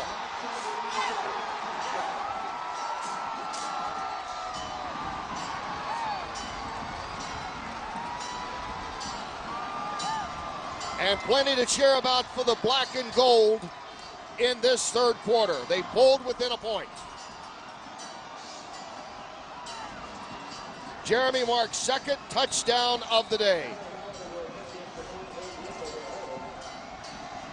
Tyler Mallory, the senior from Columbia, Missouri, with the kick that will tie it. And he does. 14-14 with 7:09 to go here in the third quarter. 8 plays, 25 yards. All but one of those attributed to Jeremiah Marks, who scores the touchdown. It took 3 minutes and 27 seconds after Johnson recovered the fumbled kickoff, and DePaul takes advantage of the Wabash miscue. The first turnover, and it has loomed big in this game. Yep. Convert those turnovers into points, and it's a game changer. As you look at Chris Creighton wanting to rally his troop, the Wabash faithful saying, come on, little Giants. Let's check in now with Candace Kruger.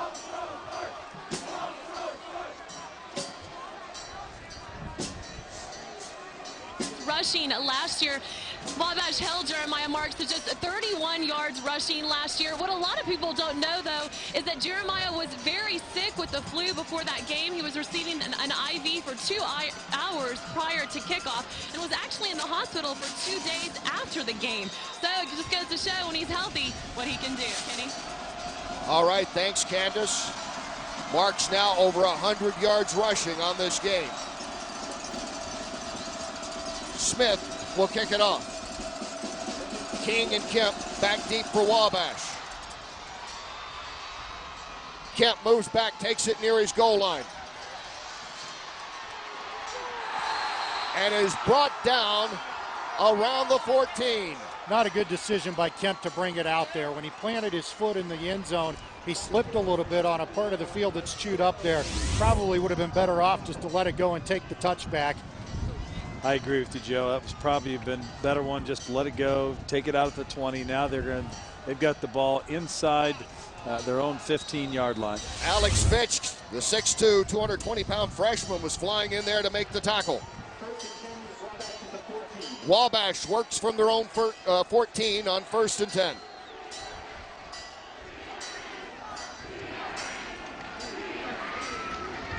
Brown is in the backfield, throwing complete to Guerrero. First down, Wabash. Once again, DePaul brought the blitz right up the middle, and Huff found the open man in the seam.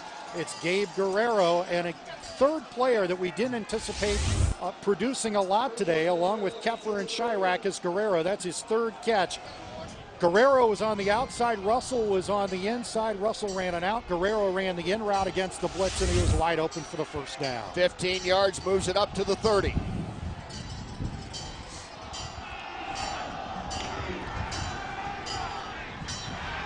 Complete to Green. Green makes the catch. Eric Lewis makes the tackle. And there's that short passing game again for Wabash. And this is a good sign, at least on the first 2 plays of this drive, that after everything that's happened, DePaul getting 14 points without Wabash ever touching the ball in the third quarter, that Dustin Huff is staying within himself, staying with the game plan. Still a lot of time left. No reason to deviate from what was in the game plan coming in. And he's off to a good start here on his first drive of the third quarter. Picks up 5. It's 2nd and 5. Over 20 yards passing in this series for Huff already. In and out of the hands of Russell. He had to go down to get it. Usually Mike Russell comes up with that. Yeah, I'm sure that's one he's going to want to have back, because even though he has to go down to the turf to get that, that's a play you work on in practice. It's in your hands. As a receiver, you take pride in making those kind of plays. Now, once again there, great read on Huff's part, and he's made excellent decisions all game, and in this series in particular. It's 3rd and 5 for Wabash.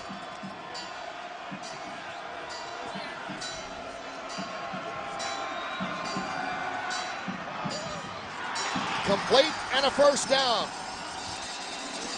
And Keffer is the man who hauls it in and gets it up to the 45. Keffer is having a monster day. He has been the go-to guy this afternoon for Dustin Huff. Another 3rd down conversion. And Kenny and Rob, how about these numbers for Dustin Huff? On 3rd downs this year, 29 of 43. He's completed 67% of his third down passes. Peyton Manning-like numbers when it counts. That's pretty impressive. You know what's really interesting about Wabash's offense is they're isolating their guys on DePaul linebackers and getting those little 5-6 yard flat routes. Very difficult to stop. Keffer goes in motion. Huff is going to run it. Midfield, out of bounds, around the 45-yard line of DePaul. He got a great block at the point of attack from Gabe Guerrero, who turned the safety back inside to spring Huff. And Dustin is perhaps the best running back, if you will, on this football team. As you can see, a very talented runner, makes good decisions, eludes the defensive end. There's the block from Guerrero, and Huff gets to the outside to convert the first down. And with that, Huff keeps the drive moving right along here. Let's check in quickly with Candace. Well, Kenny, Dustin Huff truly epitomizes the word athlete. He played basketball, baseball, and football in high school, where he earned 12 varsity letters and won All-State in all 3 sports. He told me one of the reasons he chose to come to Wabash was so he could continue to play all 3 in college. I'll lay out for that. In and out of the hands of Mike Russell as he took a lick and could not quite bring it in. And Greg Sylvester, one of those who delivered that big hit. Well, that's a great play on Greg's part there, because that was a huge gain. A nice read again by Huff. But one of the hallmarks in Greg's career is now, I can't believe he's playing in his last game, is he is the hit man on this defense. He sometimes hits people so hard he hurts himself. And you certainly don't want to be on the receiving end of Greg Sylvester when you're out there in the middle of the secondary. Lewis and Sylvester both there on the coverage. It's 2nd and 10. Flips it out complete to Green. Green running down close to the first down. Again, just another quick pass, this time the flanker screen out of the right flat, and another good block downfield by a receiver. Andrew Rohde with a good block out front to get Green to the first down, well, near the first down marker. Looks like he'll be just short, bring up 3rd down and short. And this is a very unselfish group of receivers. They can catch, but they can block as well for their teammates. But a nice job by Rohde there to get Green the yardage. There again, another isolation on a linebacker. That's very tough. You see the numbers for senior Dustin Huff. Again, one of the best seasons of any quarterback in Wabash storied history. And he's going to keep it on 3rd and short yardage, and it's going to be close to the first down. He needs to be right around the 35, maybe just an inch or 2 beyond that. And Rob, you know what kind of trust a quarterback needs to have in receivers to run this kind of passing attack. Dustin doesn't have time to look for them. He has to let the ball go and trust they're going to be on the spot when the ball gets there. He clearly has a tremendous amount of trust in his 5 receivers. You have to make those decisions early. Well, Huff, Candace was talking about what a great athlete he was. I talked to him yesterday. He had an ankle injury when he was a senior in high school. He came here. He had injuries to both shoulders. He sat behind one of the great quarterbacks for Wabash, Russ Harbaugh, who set many records himself in his career. And he has been the model of perseverance. He stayed with it. He's had his 1 season. He's made the most of it. And he also picked up a first down right there for Wabash. He has. He has really come into his own this season. As you said, Kenny, he sat behind Harbaugh for 3 years. Had 1 bad half in the opening game of the year, and since then has been terrific. As we said at the top of the show, among the top 3 in the nation in pass efficiency, total offense, and pass yards per game, and may finish today with the 2nd greatest season any quarterback has ever had. And like any smart quarterback, I asked him, what's the key? Quickly, he said, my offensive line. They have protected me all season. On 1st and 10 down to the 35 of Wabash. The ball is batted down. Hurdle is there. Well, that's at least Hurdle's 2nd bat down of the day, and I think he may have gotten the 3rd one. You saw his athleticism there. He got right in, got up, and disrupted the passing game. And that's what you have to do, because Huff's been incredibly efficient here all day, is finding his receivers, making his reads quickly, and you can see how athletic Hurdle is there, because he hurdled over that man and actually come in and drop up on that football. 6'3", 230-pound senior from Batesville, Indiana. Hurdle with 26.5 tackles for losses this year, knocking that down. 2nd and 10. Flips it back over, and Green can't hang on. Once again, field conditions a factor on that play. Huff did not throw that particularly well, but it's a ball that Green normally can get to, and the turf let loose underneath him, and he fell down and couldn't make the grab. And a record has been set, 11,669, the attendance here today. That is a new record here for the MONON Bell, and this is the 113th edition. They brought in extra bleachers to accommodate the crowd. They weren't sure how many would show up because it is a cold day dropping into the 30s, but 11,600 plus here today. On 3rd and 10 for Wabash. Huff over the middle to King, complete for a first down. Out of the backfield, Billy King hauls it in. Once again, Dustin Huff getting great protection and showing great patience. It took a while for that play to develop. He saw Billy King coming over the middle. Here you see the great protection, has plenty of time, and great touch over the middle as Billy King makes the diving catch. 14 and a first down just outside the 20. Billy King is an outstanding athlete. He's the starting center fielder on the Wabash baseball team. Had it not been for a couple of rainouts last year, would have set the school record for hits in a single season. And is in his first year as an offensive player. Has been a free safety his first 3 years here at Wabash. Out to Keffer, gets down close to the 15 on that, the 12th play of this drive. Now once again, that little bubble this time to the outside, and they really put DePaul defense in a bind there, throwing linebackers on some of their receivers, and here he's 5-6 yards down the field before the defense can even react and get there. That's just been a that's really their bread and butter, almost like their running play on first down. Huff, 332 total yards he's been averaging. That is 3rd in the nation. Over 26, approaching 2,700 passing yards. He's gone over that today. 5 yards on that completion, 2nd and 5. Russell. Hit and goes down. And moving over to make that hit was Reed Scherer. Nice job by DePauw's defense that time. Nothing developing in front of Russell. As soon as he caught the ball and turned upfield, nothing but white shirts in front of him. Didn't have the blocking set up in front of him to make anything. Scherer, we've seen him punt. That's the backup strong safety as well, the junior out of Muncie, Indiana, with the solid stick. Prevented a first down that time. It is 3rd and 1 at the 11. Another 3rd down facing DePaul, Wabash.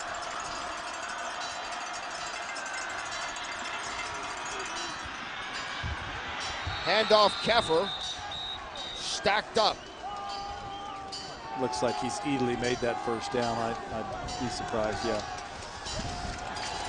That's a good call there. You got 2 downs to get a half a yard, and there's no reason not to just punch it right in there, get your first down, and keep the drive going. We know this much is going to take one more score by somebody to win this game. So yeah, and so far this has been the perfect response by the Wabash offense to what transpired early in the quarter, with DePauw scoring 14 unanswered points. One of those touchdowns coming off a turnover. Dustin Huff has played within himself, stayed with the game plan, and has the team on the verge of another score. It's 1st and goal at the 10.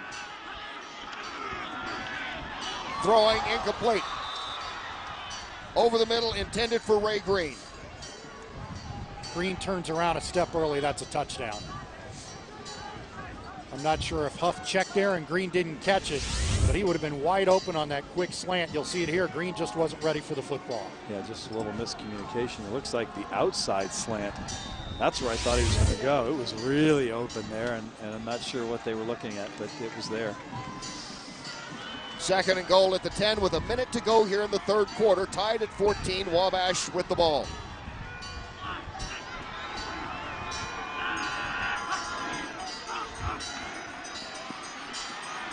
In the end zone, touchdown, Mike Russell. Russell with his 13th touchdown reception of the season, and Wabash is back in front. Once again, Dustin Huff has great protection up front. is patient in the pocket, waits on Mike Russell to make a move on the defender in the end zone, and Russell was wide open in single coverage in the corner of the end zone. Chad Finley will try the point after. He has missed one today. This one would tie a school record for a single season. It's up, and it is good. 41 PATs for Chad Finley on the season as we take one more look at Dustin Huff, throwing it to his top receiver, Mike Russell, to cap a 16-yard, 86-play drive that ate up 6:14 of clock. And after DePaul ties it up, Wabash comes right back with the answer to lead 21-14 with 55 seconds to go here in the third quarter. Well, he made a nice move on the inside.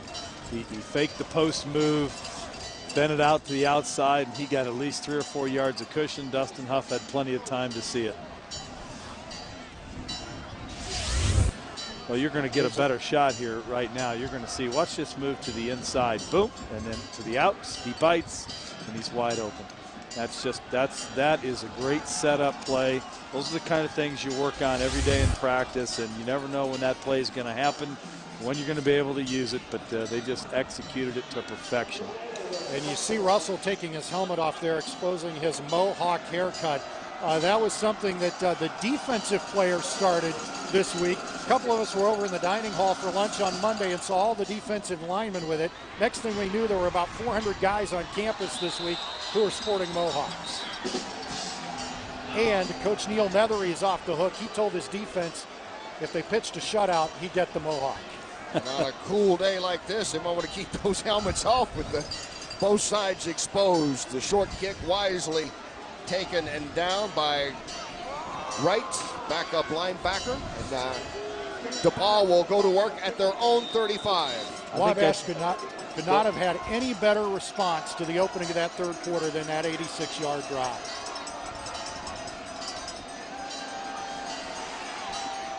Dick firing, and it's intercepted.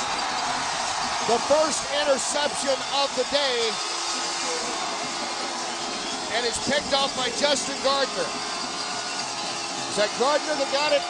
No, it's Dyche. Andy Dyche, the junior linebacker from Evansville, with his second interception of the season. Andy Dyche had a good first half, but he comes up with the biggest play of the day for the Wabash defense. Stepped right in front of the receiver to intercept the underthrown ball. Pretty good protection in front of Spud Dick, and he just underthrew it, and Dyche was right there to pick it off.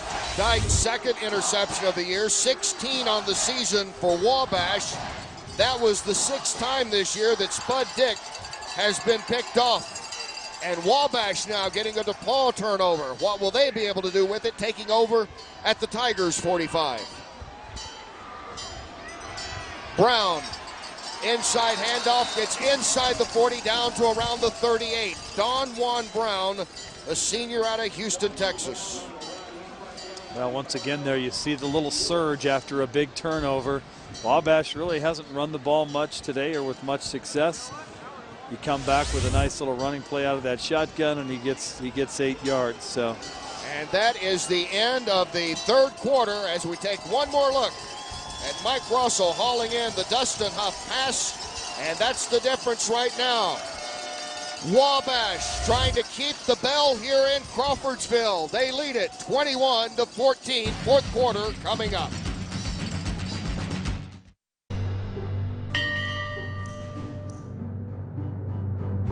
In 1986, Wabash took a late lead, but DePaul was driving.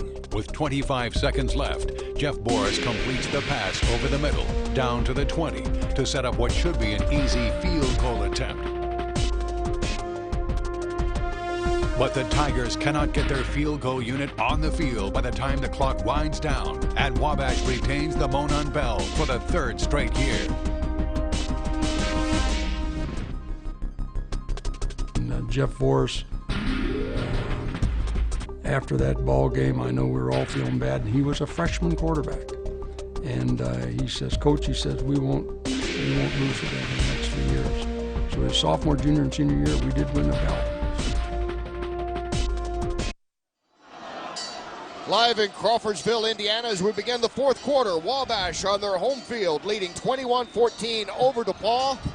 The Little Giants have it at the 38-yard line of the Tigers on 2nd and 3. Huff on a play fake. Greg's got it. Throwing He's going to pick it. And it's incomplete. He was going for Mike Russell. Greg Sylvester was right there. And Mike Russell shifted from wide receiver to free safety and knocked the ball away. That is a great play by Mike Russell, because I'm with you, Rob. The minute that left Dustin's hand, I thought it was intercepted at the goal line. I did too. That was a great play. And he threw it up for grabs. There's Sylvester playing it like Ken Griffey Jr. on a deep fly ball to center field, and Russell came out of nowhere to knock it away. That is a really good play by Russell. Yeah, because that was picked. It's 3rd and 3. You see the conversions today for Wabash. Dustin Huff has been extra good in the clutch. Throwing it complete to Russell. Another first down for Wabash. And another great block by a wide receiver out in front of the play. Bannock out there on the corner made a great block on the cornerback, and Russell was able to pick up the first down. I know we sound like a broken record, but that slot receiver screen pass every time, that our linebackers are really having a hard time getting out on that. Good throw and catch, but look at this block right there. Bannock just takes the defender out of the play and gives Russell enough room for the first Nice down. shoestring tackle there by Eric Lewis, able to get around the ankles of Mike Russell and bring him down. 1st and 10 at the 31 of the Tigers. Complete to Green. Down close to the 15, another first down for Wabash. This drive started. Andy Dyke got the interception. DePaul has been able to score on a Wabash turnover. Wabash trying to do the same here. And once again, Huff is able to get a receiver isolated in single coverage on a linebacker. Green with just a skinny post inside the hash makes the catch. And Wabash is having its way with the matchups between receivers, defensive backs, and linebackers. Sensational day for Dustin Huff.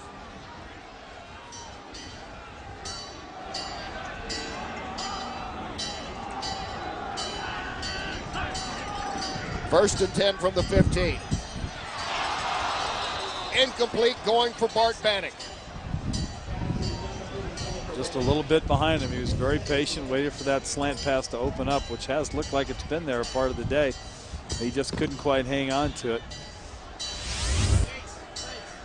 Bannock, we talked about that money list. He's number 3 on it. That means able to catch the first downs or the touchdowns, coming up with the big catches.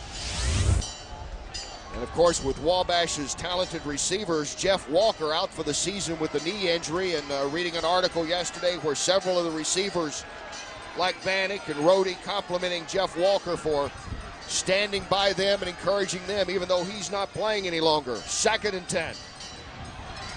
Throwing end zone, almost picked off. It was almost grabbed by Eric Lewis. Huff wanted Chirac in the back of the end zone. He actually had Ray Green open behind a defender in the far corner of the end zone on the left side, and he just didn't see him come open, tried to force it into coverage. That would have been a huge pick there, because this drive is likely to produce some points, and 2 scores could be a prohibitive lead at this point. So coming up with a pick there would have been huge. You see the passing stats. Wabash averaging over 300 yards passing, among the nation's best coming into this game on 3rd and 10 from the 15. Pressure on, and Huff goes down. Big defensive play by McNeilis. Michael McNeilis, 6 foot, 245 pounds, sophomore from Indianapolis. Short of a turnover, the worst thing that Wabash could have had happen on that play. Well, that's just a great individual play by Mike McNeilis. I had the privilege of watching him play in high school at Bishop Chatard.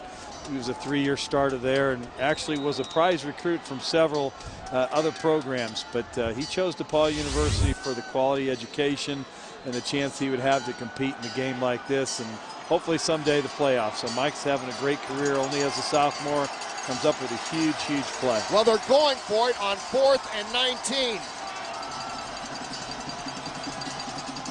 In motion is Keffer. Pressure on, moving to the right. Throwing short over the middle, intended for Green, and DePaul has held. What a huge, huge stand for the Tigers there. Wabash really probably a good decision to go for it. With these conditions, I don't know that he could get a field goal. You don't really gain anything out of punt. And let's face it, Huff's been money on 3rd down and 4th down, and he's a high percentage thrower. Just the pass rush got in there. He got flushed a little bit and still had a receiver. If that ball up a little bit more, he might have had a chance. So. Yeah, no question going for it was the right decision. The play just didn't form the way Wabash wanted. DePaul did a good job on defense. Here comes Spud Dick and the DePaul Tigers on 1st and 10 from their own 25. Marks on the screen that's read well. Nice defensive play by Brent Banning. That's one of the few times today Wabash has brought Marks down with the first hit. Bannock did a good job to square up and drop him after the reception. This is just a good, solid, fundamental tackle by Bannock. Yeah, he read that screen real well and had a little bit of a missed block there, and he had a full head of steam. Loss of 1, 2nd and 11.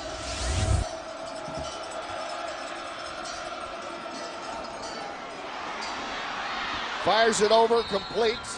Some positive yards on the 2nd down play for the DePaul Tigers. That's Chris Gines, the senior from Bloomington, hauling in the pass.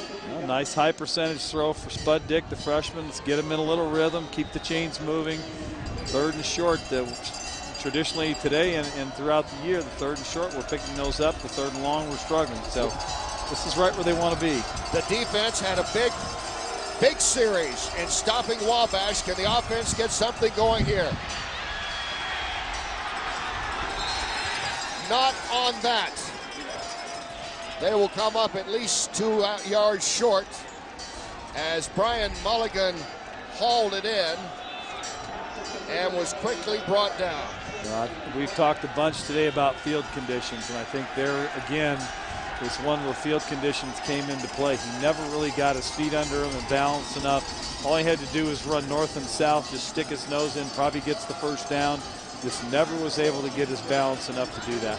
Charles Jackson, who made the tackle, the Wabash cornerback, sprained his shoulder in the opening game of the season, has been limited by injury, and is still playing with a severely injured shoulder. The trainer told me yesterday if this were any other game but the Monon Bell game, Jackson would not play. Sure gets the punt away. At the 41-yard line of Wabash, that's where the Little Giants will take over with 10.5 minutes to go here in the Monon Bell game, leading at 21-14. Now, once again, the punts just land on the field and just die where they land because there's just no movement at all out there. And, you know, standing up here, you think, okay, the field looks muddy, not quite as quick as they normally be. When that ball hits and it's that soft and there's no movement, that just really tells you just how difficult the footing is out there and how much a factor it's really been in this game. In 1904, the team averaged about 140 pounds a man, yet they played tough against the likes of Illinois, Notre Dame, Purdue, and Indiana. They were nicknamed the Little Giants, and it stuck. And here they come on the attack, and it's over the head, incomplete, intended for Mike Russell. The 2 things happened there. One, DePaul got a little more aggressive and shutting out that little route in the flat. Made him have to think about that route a little more, had to make the pass a little more precise, and that time Huff was off target, which is one of the very few times today he has been off target.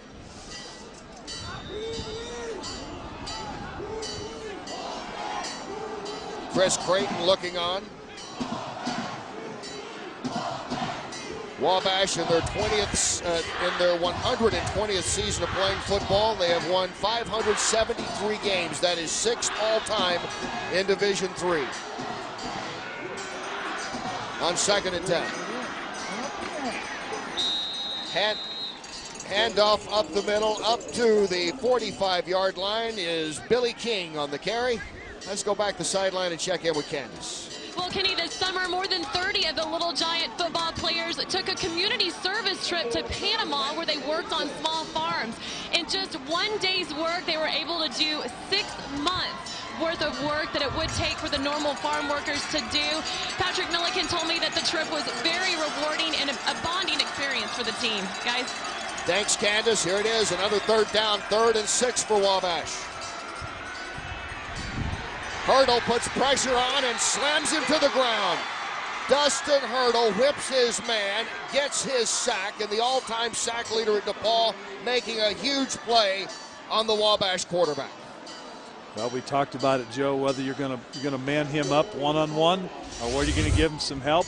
That time they chose to leave him out with the left tackle Hiltz, and he just absolutely used his speed and his strength to get around the outside. The check for Dustin on that play is for the S-back, in this case Billy King, to take the linebacker if the linebacker comes. If the linebacker stays home, he comes over and helps Hiltz on Hurdle. That time they brought the linebacker to take Billy out, and Hiltz was with him one-on-one. Hurdle won the battle. Finley kicks it away.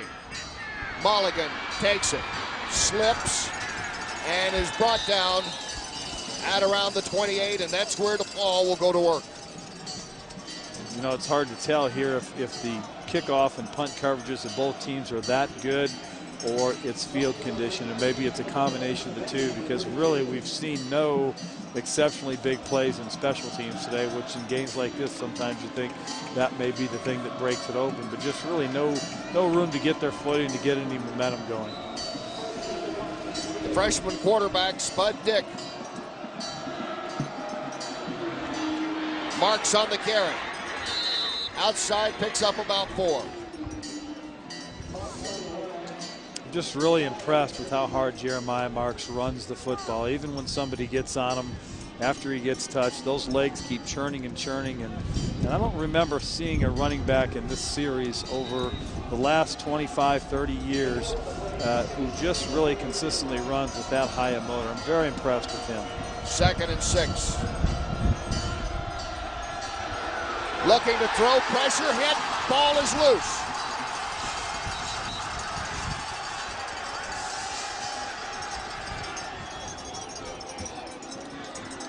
Well, I think they're going to rule that a fumble. It appears recovered by DePaul. It appears that DePaul kept it, yeah. Well, it looks like DePaul, maybe the receiver and Spud Dick were not on the same page, because he was looking out there maybe expecting the receiver to do something different. Look at the safety, Bannock, who shoots in and knocks it loose. DePaul able to keep it. It's 3rd and 11 for the Tigers. Huge play with 7:15 to go in this game. Throwing over the head of Mulligan, out of bounds, and it's 4th down for DePaul. And the key on that play was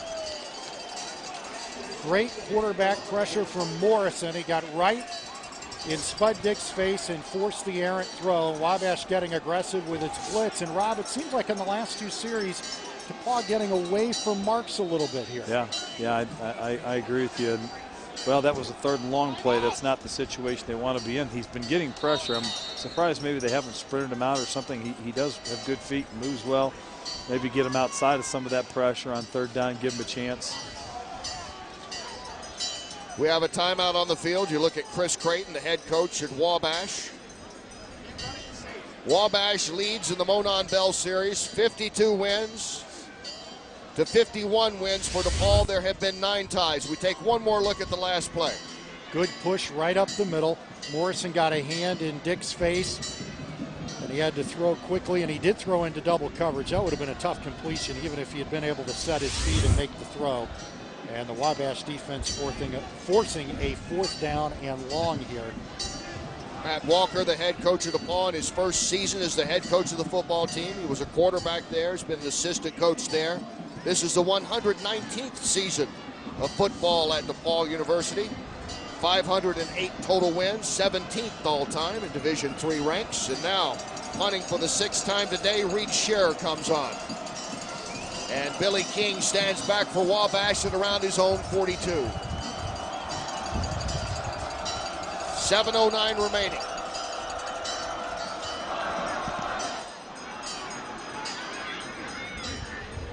And once it hits in the middle of the field, as you can see, it stops. Yep.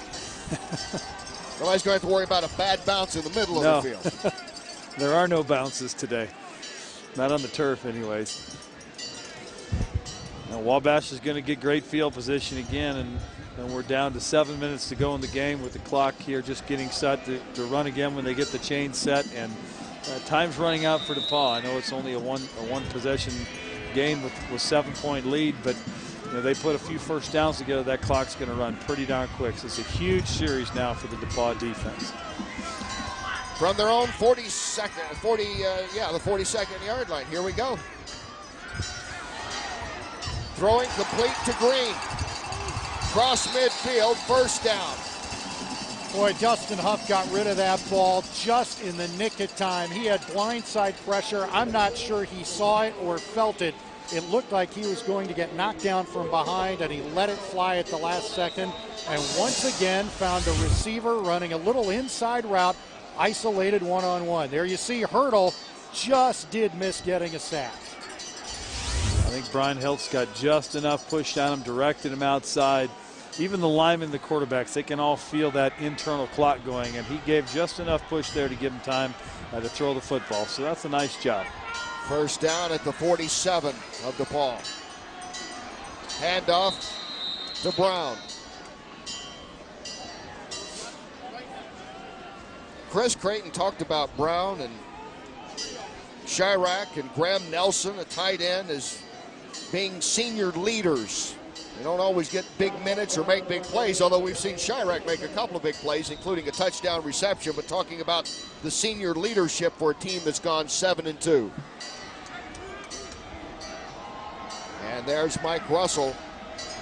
As you look at his numbers, what a season the junior from Terre Haute has had on 2nd and 10.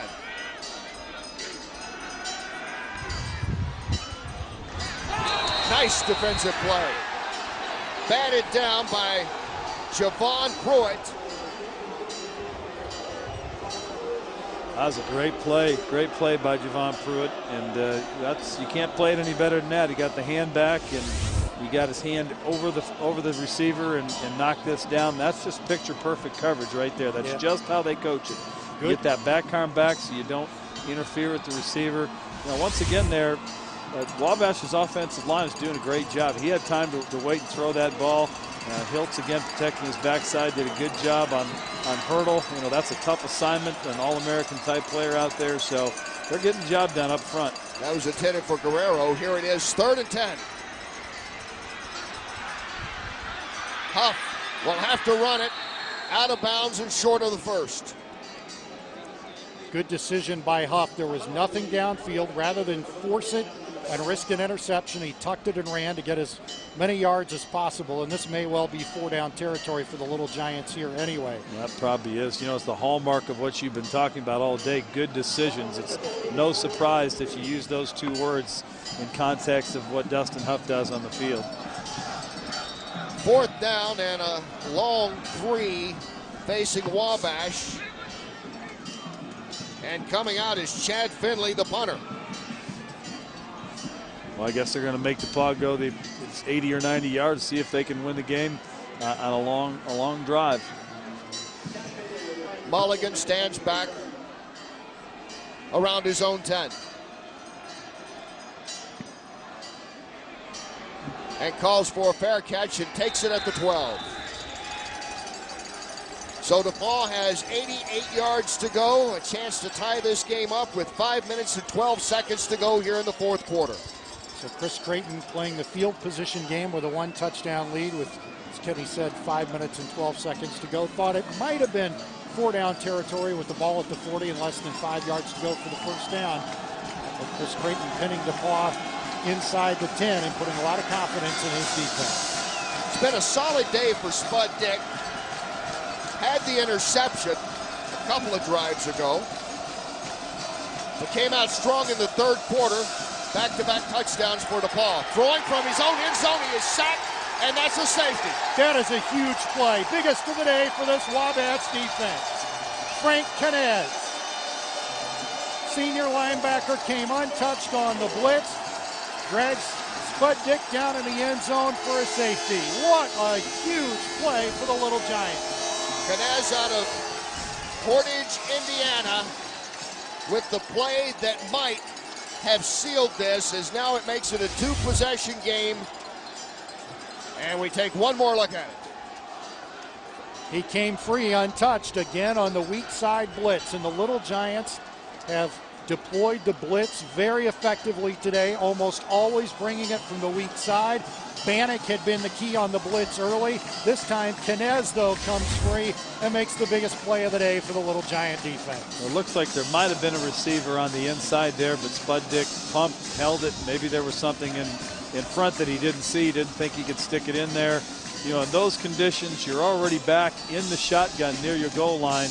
You know, in my view, I think with a freshman quarterback, you want to throw something that's going to be a quick hitter, get the ball out of his hands. If it's not there, hey, let's throw it out of bounds and live to fight another day. I really don't want my freshman quarterback standing inside of my own goal line with 5 minutes to go in the game trying to make decisions. Well, that was a 10-yard drop. Yep, and you're starting the gun 5-6 yards back. You want to see something that happens a little bit quicker when you're down there deep in your own territory. So a huge play here for Wabash. They jumped out to a 14-0 lead. That's the way it was at halftime. DePaul came back on a big drive to start the third quarter and then took advantage of a fumble and took it in for a score to tie it up. But then driving right back was Wabash to make it 21-14 here in the fourth quarter, and then the safety.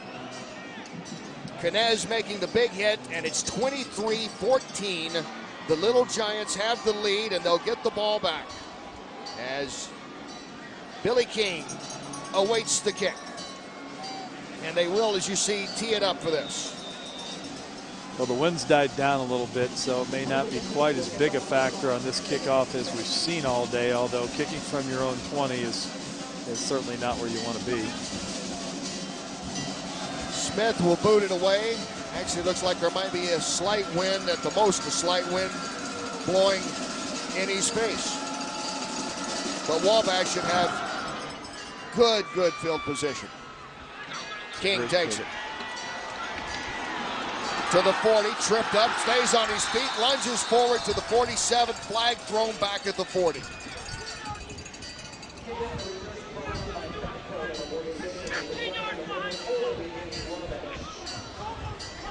And it looks like it's going to be brought back as you take a look at Billy King, senior out of Peoria, Arizona. It's just the second penalty of the day against Wabash and the fifth of the game between two teams.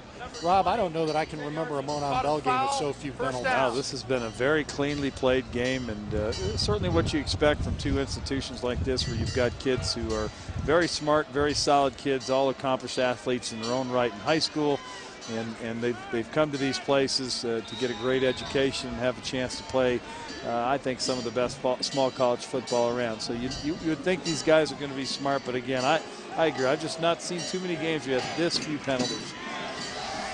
That penalty moved it back to the 30, where Wabash will go to work with 4.5 minutes left.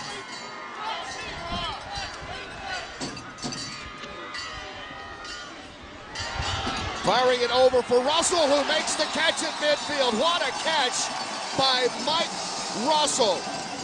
Reaching around and taking it away from Brandon Berrigan, who was right in his face. Again, Dustin Huff gets a receiver isolated, one-on-one. He throws it up for grabs, and Russell makes a spectacular catch. He was well covered. I'm not sure the DePaul defender could have done anything better. Right over the top of his helmet, and Russell hangs on for the first down.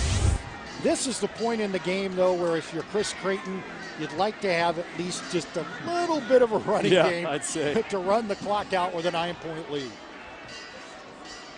At the 49 of Wabash, Keffer inside the 45. I tell you though, that's their running play right there. That little quick hitter to the outside to the tight end. That's really their, at least today, their base play where you get that 4 or 5 yards on first down.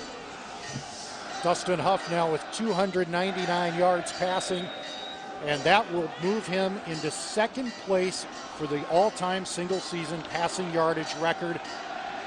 Russ Harbaugh with the all-time record set a year ago, but he did that in 12 games with the advantage of 2 postseason games. Huff with his yardage record or the second best record ever in a single season in just 10 games. 2nd and 5. Inside handoff, very little room there as the clock continues to wind down.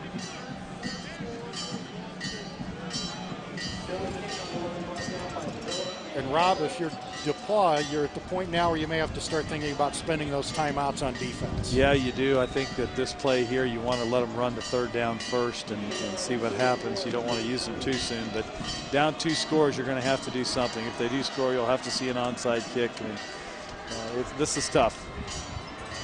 3rd and 4. 2 timeouts remaining for DePaul.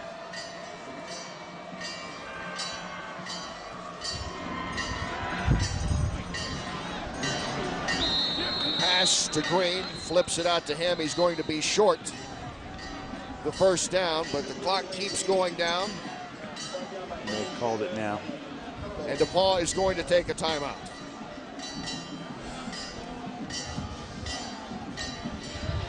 We've heard the bell ring, I think, nonstop here in the 2nd half. Candace Kruger, you probably hear it better than us. I think you're right by it.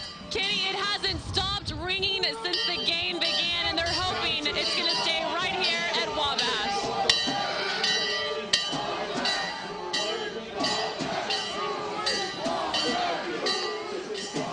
That's the bell they've been playing for 75 years. This is the 113th meeting of the schools, the old MONON Railroad that ran through here going from Chicago to Indianapolis to Louisville. That bell off a locomotive.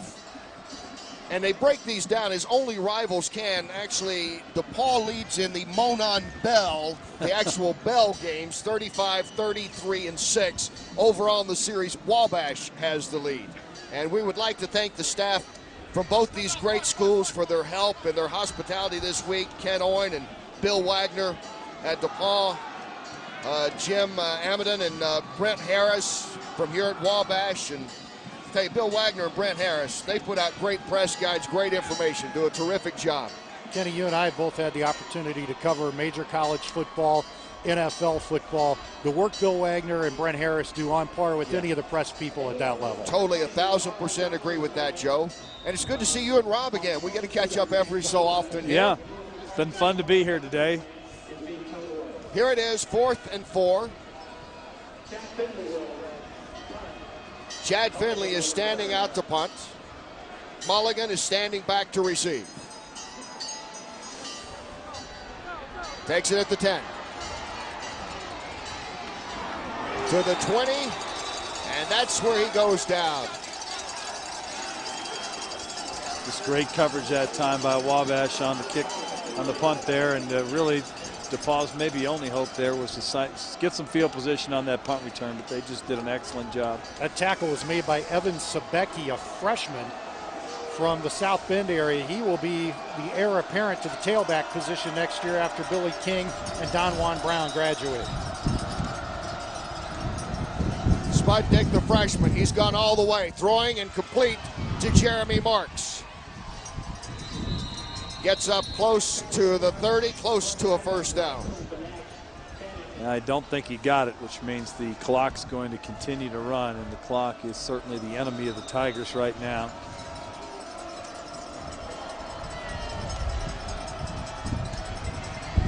Less than 2 minutes to go, and it's picked off by Pennenberg, the All-American. We highlighted Pennenberg at the top of the show. He led the team in tackles and sacks coming in. Relatively quiet day today, and then he comes up with a play that seals the MONON Bell victory for the Little Giants. 80 Pennenberg, 5'11" junior. One more season to go that they're excited about here at Wabash, and this has iced the cake. And an unusual play. He came on a blitz up the middle, couldn't get through to the quarterback, just reached up with his left hand and picked off the ball. Well, you know, that's the hardest thing for a young quarterback to do, is pick up linebackers in that underneath coverage. It's easy to see from up here, but when you have a lot of traffic in your face and big bodies, the easiest thing to miss is those linebackers underneath. Here's Brown, the senior. As you see, congratulations to Pennenberg. And the bell will ring on for another year here in Crawfordsville. Well, you know, this game at this point is probably won by Wabash with 1:23 to go in the game. I have to say that DePauw's defense really did a nice job today, because Wabash's offense has been high-flying. They've scored a lot of points all year, and I think DePauw's defense has played plenty well enough to win this football game. I think a couple of turnovers hurt, a couple of bad situations offensively put the defense in a hole, and certainly there's a lot of young guys in this offense. They're going to bounce back. Got a young coaching staff, a dynamic coaching staff, a lot of good young players. I know Coach Walker has a lot of really good recruits coming in, some kids that they're looking at. So I think the future's bright. You know, it's a tough game. It's one you don't want to lose, especially for the seniors. And on the other side, of course, this is going to be the biggest day for these fine young men at Wabash who've had great careers, have gone to the playoffs, and really have just had a great experience at this institution. And Rob, while Dustin Huff will likely be considered the MVP of this game, and the Wabash offense has been impressive, this game, too, is a vindication for the Wabash defense. They've given up 23 points, 338 yards per game coming in today, just 14 points and 270 yards of total offense. What a way to finish the year for a defense that had been much maligned in the previous 9 weeks. King brought down by Hurdle. Just a matter of time. DePauw cannot stop the clock. It takes down to 1:10 to go here in this 113th edition of the Monon Bell. And now Wabash on the verge of going up 2 victories in the series. This will be the 53rd win for our Little Giants team compared to 51 for DePauw. There have been 9 ties in this series. And Chris Creighton will go to 5-1 in 6 games as a head coach in the Monon Bell game. One more pass, it's knocked down and almost picked off. I'm not sure why they're throwing the football. Yeah, I was just about to say that, Rob. And that, I'm not sure either. Luis Davila was probably happy. He almost had an interception. Well, you know, Louis' dad played here, and he's had a fine career at DePauw. Came out of Florida, and he's really done a nice job. And I know he's loved his DePauw experience, and it's been great to see him end up with a pick. Might not have made the difference in the game, but DePauw had no timeouts left, so I'm not sure. I'm not going to question Coach Creighton. Certainly, he's a great coach, and his record in this game speaks for itself. We're searching. Are we a pass away from a record, another yard from a record? I don't know. I don't think so, but Dustin Huff has set a bunch or come close to setting records this year. He's going to be in the top 2 or 3. Maybe there is. Maybe there's one here that we've missed, because he's going to try to throw again, it looks like, and he is over the middle, and that one is intercepted. DePauw is able to stop the drive with the interception, and picking it off is Rob Farrell, the senior from Jamestown, Indiana, who has had a strong season this year as inside linebacker for the Tigers, and he comes up with the interception. Joe, there must be some record they were going after. I don't know. I don't know that there is, and I have to tell you, I don't know that. I'd be shocked if Chris Creighton had any idea what Huff's numbers are. Yeah, at the moment, I don't. Or whether it'd be close to a record. Puzzling play calls there, but I don't think it's going to come back to hurt the Little Giants at this point. Dick hits Mulligan. Unable to stop the and clock, Mulligan is going out of bounds. So a big pass there from Spud Dick to his top receiver this year, of course, Brian Mulligan. Stranger things have happened, you know. They're now in striking distance. Spud can throw the ball in the end zone from here 3 or 4 straight plays, which is what I would do. Well, can you come up with a 9-point play, though? That's what I'm trying to think of here in 14 seconds. Onside kick. I'd go for the end zone every time. And the other factor here is the new time situation in these late game situations in the NCAA with the clock starting right away. Dick throwing deep. Again for Mulligan, who makes the catch. He goes up and brings it down in double coverage.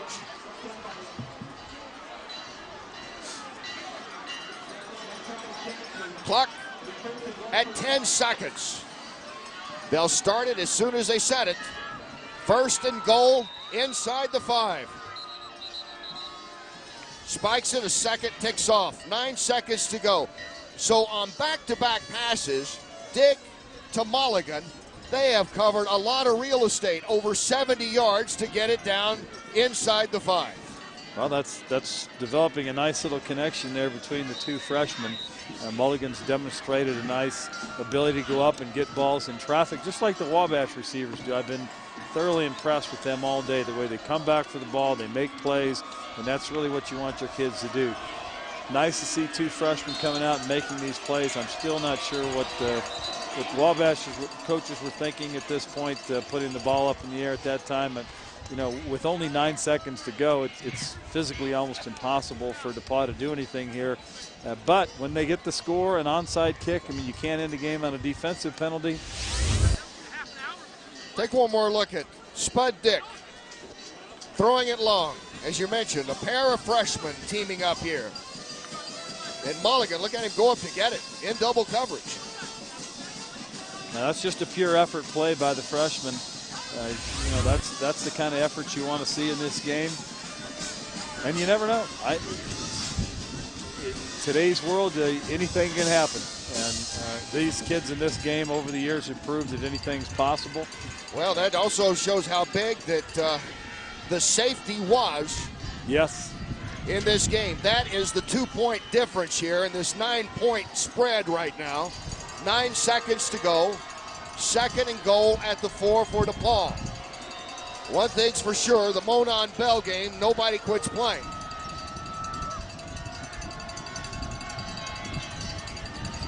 Throwing, touchdown. Dick on a slant to David Ariza. And DePaul gets 6 more with 6 seconds remaining in the game. Well, that was the route that was there, the quick slant. I saw that. It was opening up very nicely. You had to throw something quick. You couldn't run the ball. Too much time comes off the clock. That is the quickest play in football, the quick slant. They hit it, executed it to perfection. Tyler Mallory comes on for the point after. Line drive misses. 23-20. We've seen a little bit of everything in these last 4 minutes. Well, some people filed out here when the game got to be a two-possession game, so maybe they're missing something. Let's hope so. They'd already started the celebration. 4 plays, 77 yards on 2 big passes from Spud Dick to Brian Mulligan. With 6 seconds to go, DePaul makes it interesting at the end, 23-20. Well, this is where the coaching staff comes in. This is where your onside kick, your special teams, all that work that you do in practice pays off. You have to be prepared and ready when this moment comes. So hopefully they've worked at these things all week long, because these are the kind of things you've really got to execute and get them just right, because when it's game time, bad conditions, you never know. There's a slant pass again from Dick to Ariza to cap off that scoring drive. And as we've talked about, guys, the new rules, once that ball's kicked, the clock starts. Yeah, it's going to start, and they're going to have to fall on it right away. And the offense is going to have to be ready to run on the field and have a play called, because the clock would start to run if they get it as soon as it's placed. So literally, if DePaul were to get the football, their offense must have a play right now, and they must sprint on the field and execute a play. And the only thing you can do at this point is a Hail Mary and hope there's a defensive penalty. Yeah, and it's one of the reasons I don't like the new time rule changes at all. It takes all of the strategy of the end game out. We saw USC burn by it a couple of weeks ago in their loss. It just doesn't make a lot of sense in terms of the quality of the game in the final. Well, I just wonder if we can have any kind of Oklahoma-Oregon kind of finish here. We'll see on this what should be an onside kick we expect, and here it comes. Flag is thrown, and the scramble. 4 seconds tick off the clock. Well, it touched the DePaul player before the 10 yards, and that's a penalty, so that's going to end the football game. That appears to be, as we wait for the official word. We'll take one more look at it on this onside attempt for DePaul. It only went about 7 yards before it clipped the leg of one of the DePaul players. Yeah, that's just a coaching point there. They cannot touch that football before it goes 10 yards. Otherwise, all that effort really is for naught. And in this muck, where he had to kick the ball. Tough for the kicker to get the kind of hop Yep. that you want on that onside Yeah, kick. it's a good point, Joe. There's no hop at all today on that turf. Everything goes there and just dies. 2 seconds showing on the clock. Wabash leading at 23-20. On the kicking team is declined. First time. Now, he wouldn't throw a pass now, would he? I didn't think he would on the last try. Well, so me neither, but this should be it. My guess is he will go no farther back behind center than it takes him to drop to a knee and end this one.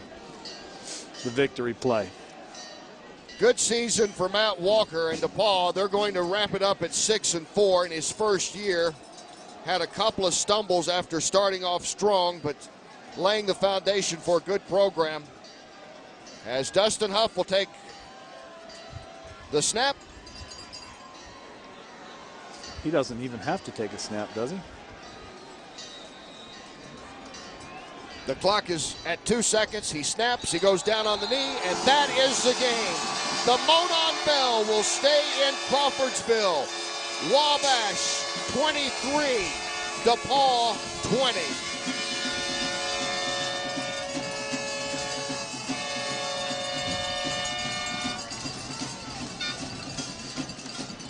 And this scene here is what this rivalry is really all about. A hard-fought game, and the two teams take time to shake hands with each other. Wabash doing so before their captains go get the bell. And Rob, we both saw what happened in this rivalry through the 90s with incidents on the field, incidents off the field and after the game. And both schools, their administrations and their coaching staffs deserve credit for bringing some civility back to this rivalry. And this is great. After the wild final 2 minutes, this is really a symbol of what this game is all about. I agree with you 100% there. And really, you know, that's the way it was traditionally. When I played in this game the last time in 1981, there was a ton of respect on both sides for both players, and both teams were ranked nationally, had players that went into the NFL, and there was none of that went on. We respected each other. We loved the fact that this game was there. Still friends today. You still have guys that you joke about. You see in the business world. Know that you played with and against each other. That's one of the unique things about this rivalry.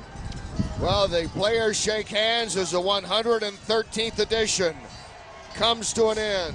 Coach, you talked to me about how this was y'all's last opportunity to play together as a team and to achieve greatness. You've got to be pleased with this victory today. We are. We've definitely fought hard, played against a good team that came back, but we got it done. Really, really happy with our guys today. And what does it mean to keep the Monon Bell here at Wabash, not only for the team, but for these seniors going out? Well, this year, you know, unfortunately, we're not going to the playoffs, and so this was like our, you know, bowl game. The Bell game was a bowl game, and so to, you know, to end the season with a big win in the Bell, it's a fitting end for us. That's right. You get to hear it ringing for a whole nother year. That's right. We love to hear the sound. We love it. Okay, thanks, Coach. Congratulations. All right, thank you. And Dustin, I know you waited for quite some time, 3 years, for this opportunity, not only to start, but to play in your first Monon Bell. How was it? Oh, I can't describe it. I don't have any words to describe it, but it was unbelievable. I mean, they're a great team, and we just fought all game long, and it was just an awesome, awesome win. It was an awesome game. Well worth the wait? Oh yeah, definitely, definitely. It's nice to know that all your hard work and patience paid off. Oh yeah, it did, and I'm glad I was patient and stuck with it. So. Big celebration planned for tonight? Just ring that bell. Congratulations, Dustin. Thanks a lot. Thank you. All right, thanks, Candace. Great game today for Dustin Huff, over 300 yards passing. Wabash will close out their season with an 8-2 record. Guys, final thoughts? Well, Coach Creighton mentioned the Little Giants not going to the playoffs, but short of going to the playoffs, I can't think of a better year for Wabash. 8-2, a share of a conference championship, a Monon Bell victory, and I'm really pleased for Dustin Huff. He waited so long. He played a nearly flawless game today. It's just a wonderful day for Wabash College football. Well, from DePaul's standpoint, certainly you're not happy that you didn't get the win today, but I'll tell you, there's some real positives to take out of this game. Some really fine young players showed up, played well today. They were down 14-0, charged right out in the second half and tied this football game. And I think you really got a chance to see how how hard these kids played, how important it was to them, the fact that they don't quit. I think they can really build on today's game for next year. And as Joe and I were just mentioning before we came back on the air, I think there's a lot of good things to come. And join us next Saturday on HDNet as we bring you the game. Yale and Harvard squaring off in one of college football's most storied games. Kickoff as noon Eastern, 9 a.m. Pacific, here on HDNet. The crowd is on the field, over 11,600, a record here today, and the celebration will continue throughout the evening here in Crawfordsville. You've been watching the 113th battle for the Monon Bell between DePaul and Wabash. Our executive producer and the producer of today's game on HDNet, Daryl Ewalt. Our director, Hank Lena. Feature producer, Scott Ferrier. The Daniel, Ed, and Todd, our great engineers. Our production manager, Angela Setta. All the camera guys and everyone that's made this possible. It's been a cold day. They've done a great job. Thanks to DePaul and Wabash. And for Joe Emmett, Rob Doyle, and Candace Kruger, I'm Kenny Rice. So long from Crawfordsville, Indiana. The 113th Monon Bell Classic belongs to Wabash. They win it 23-20. So long, everyone.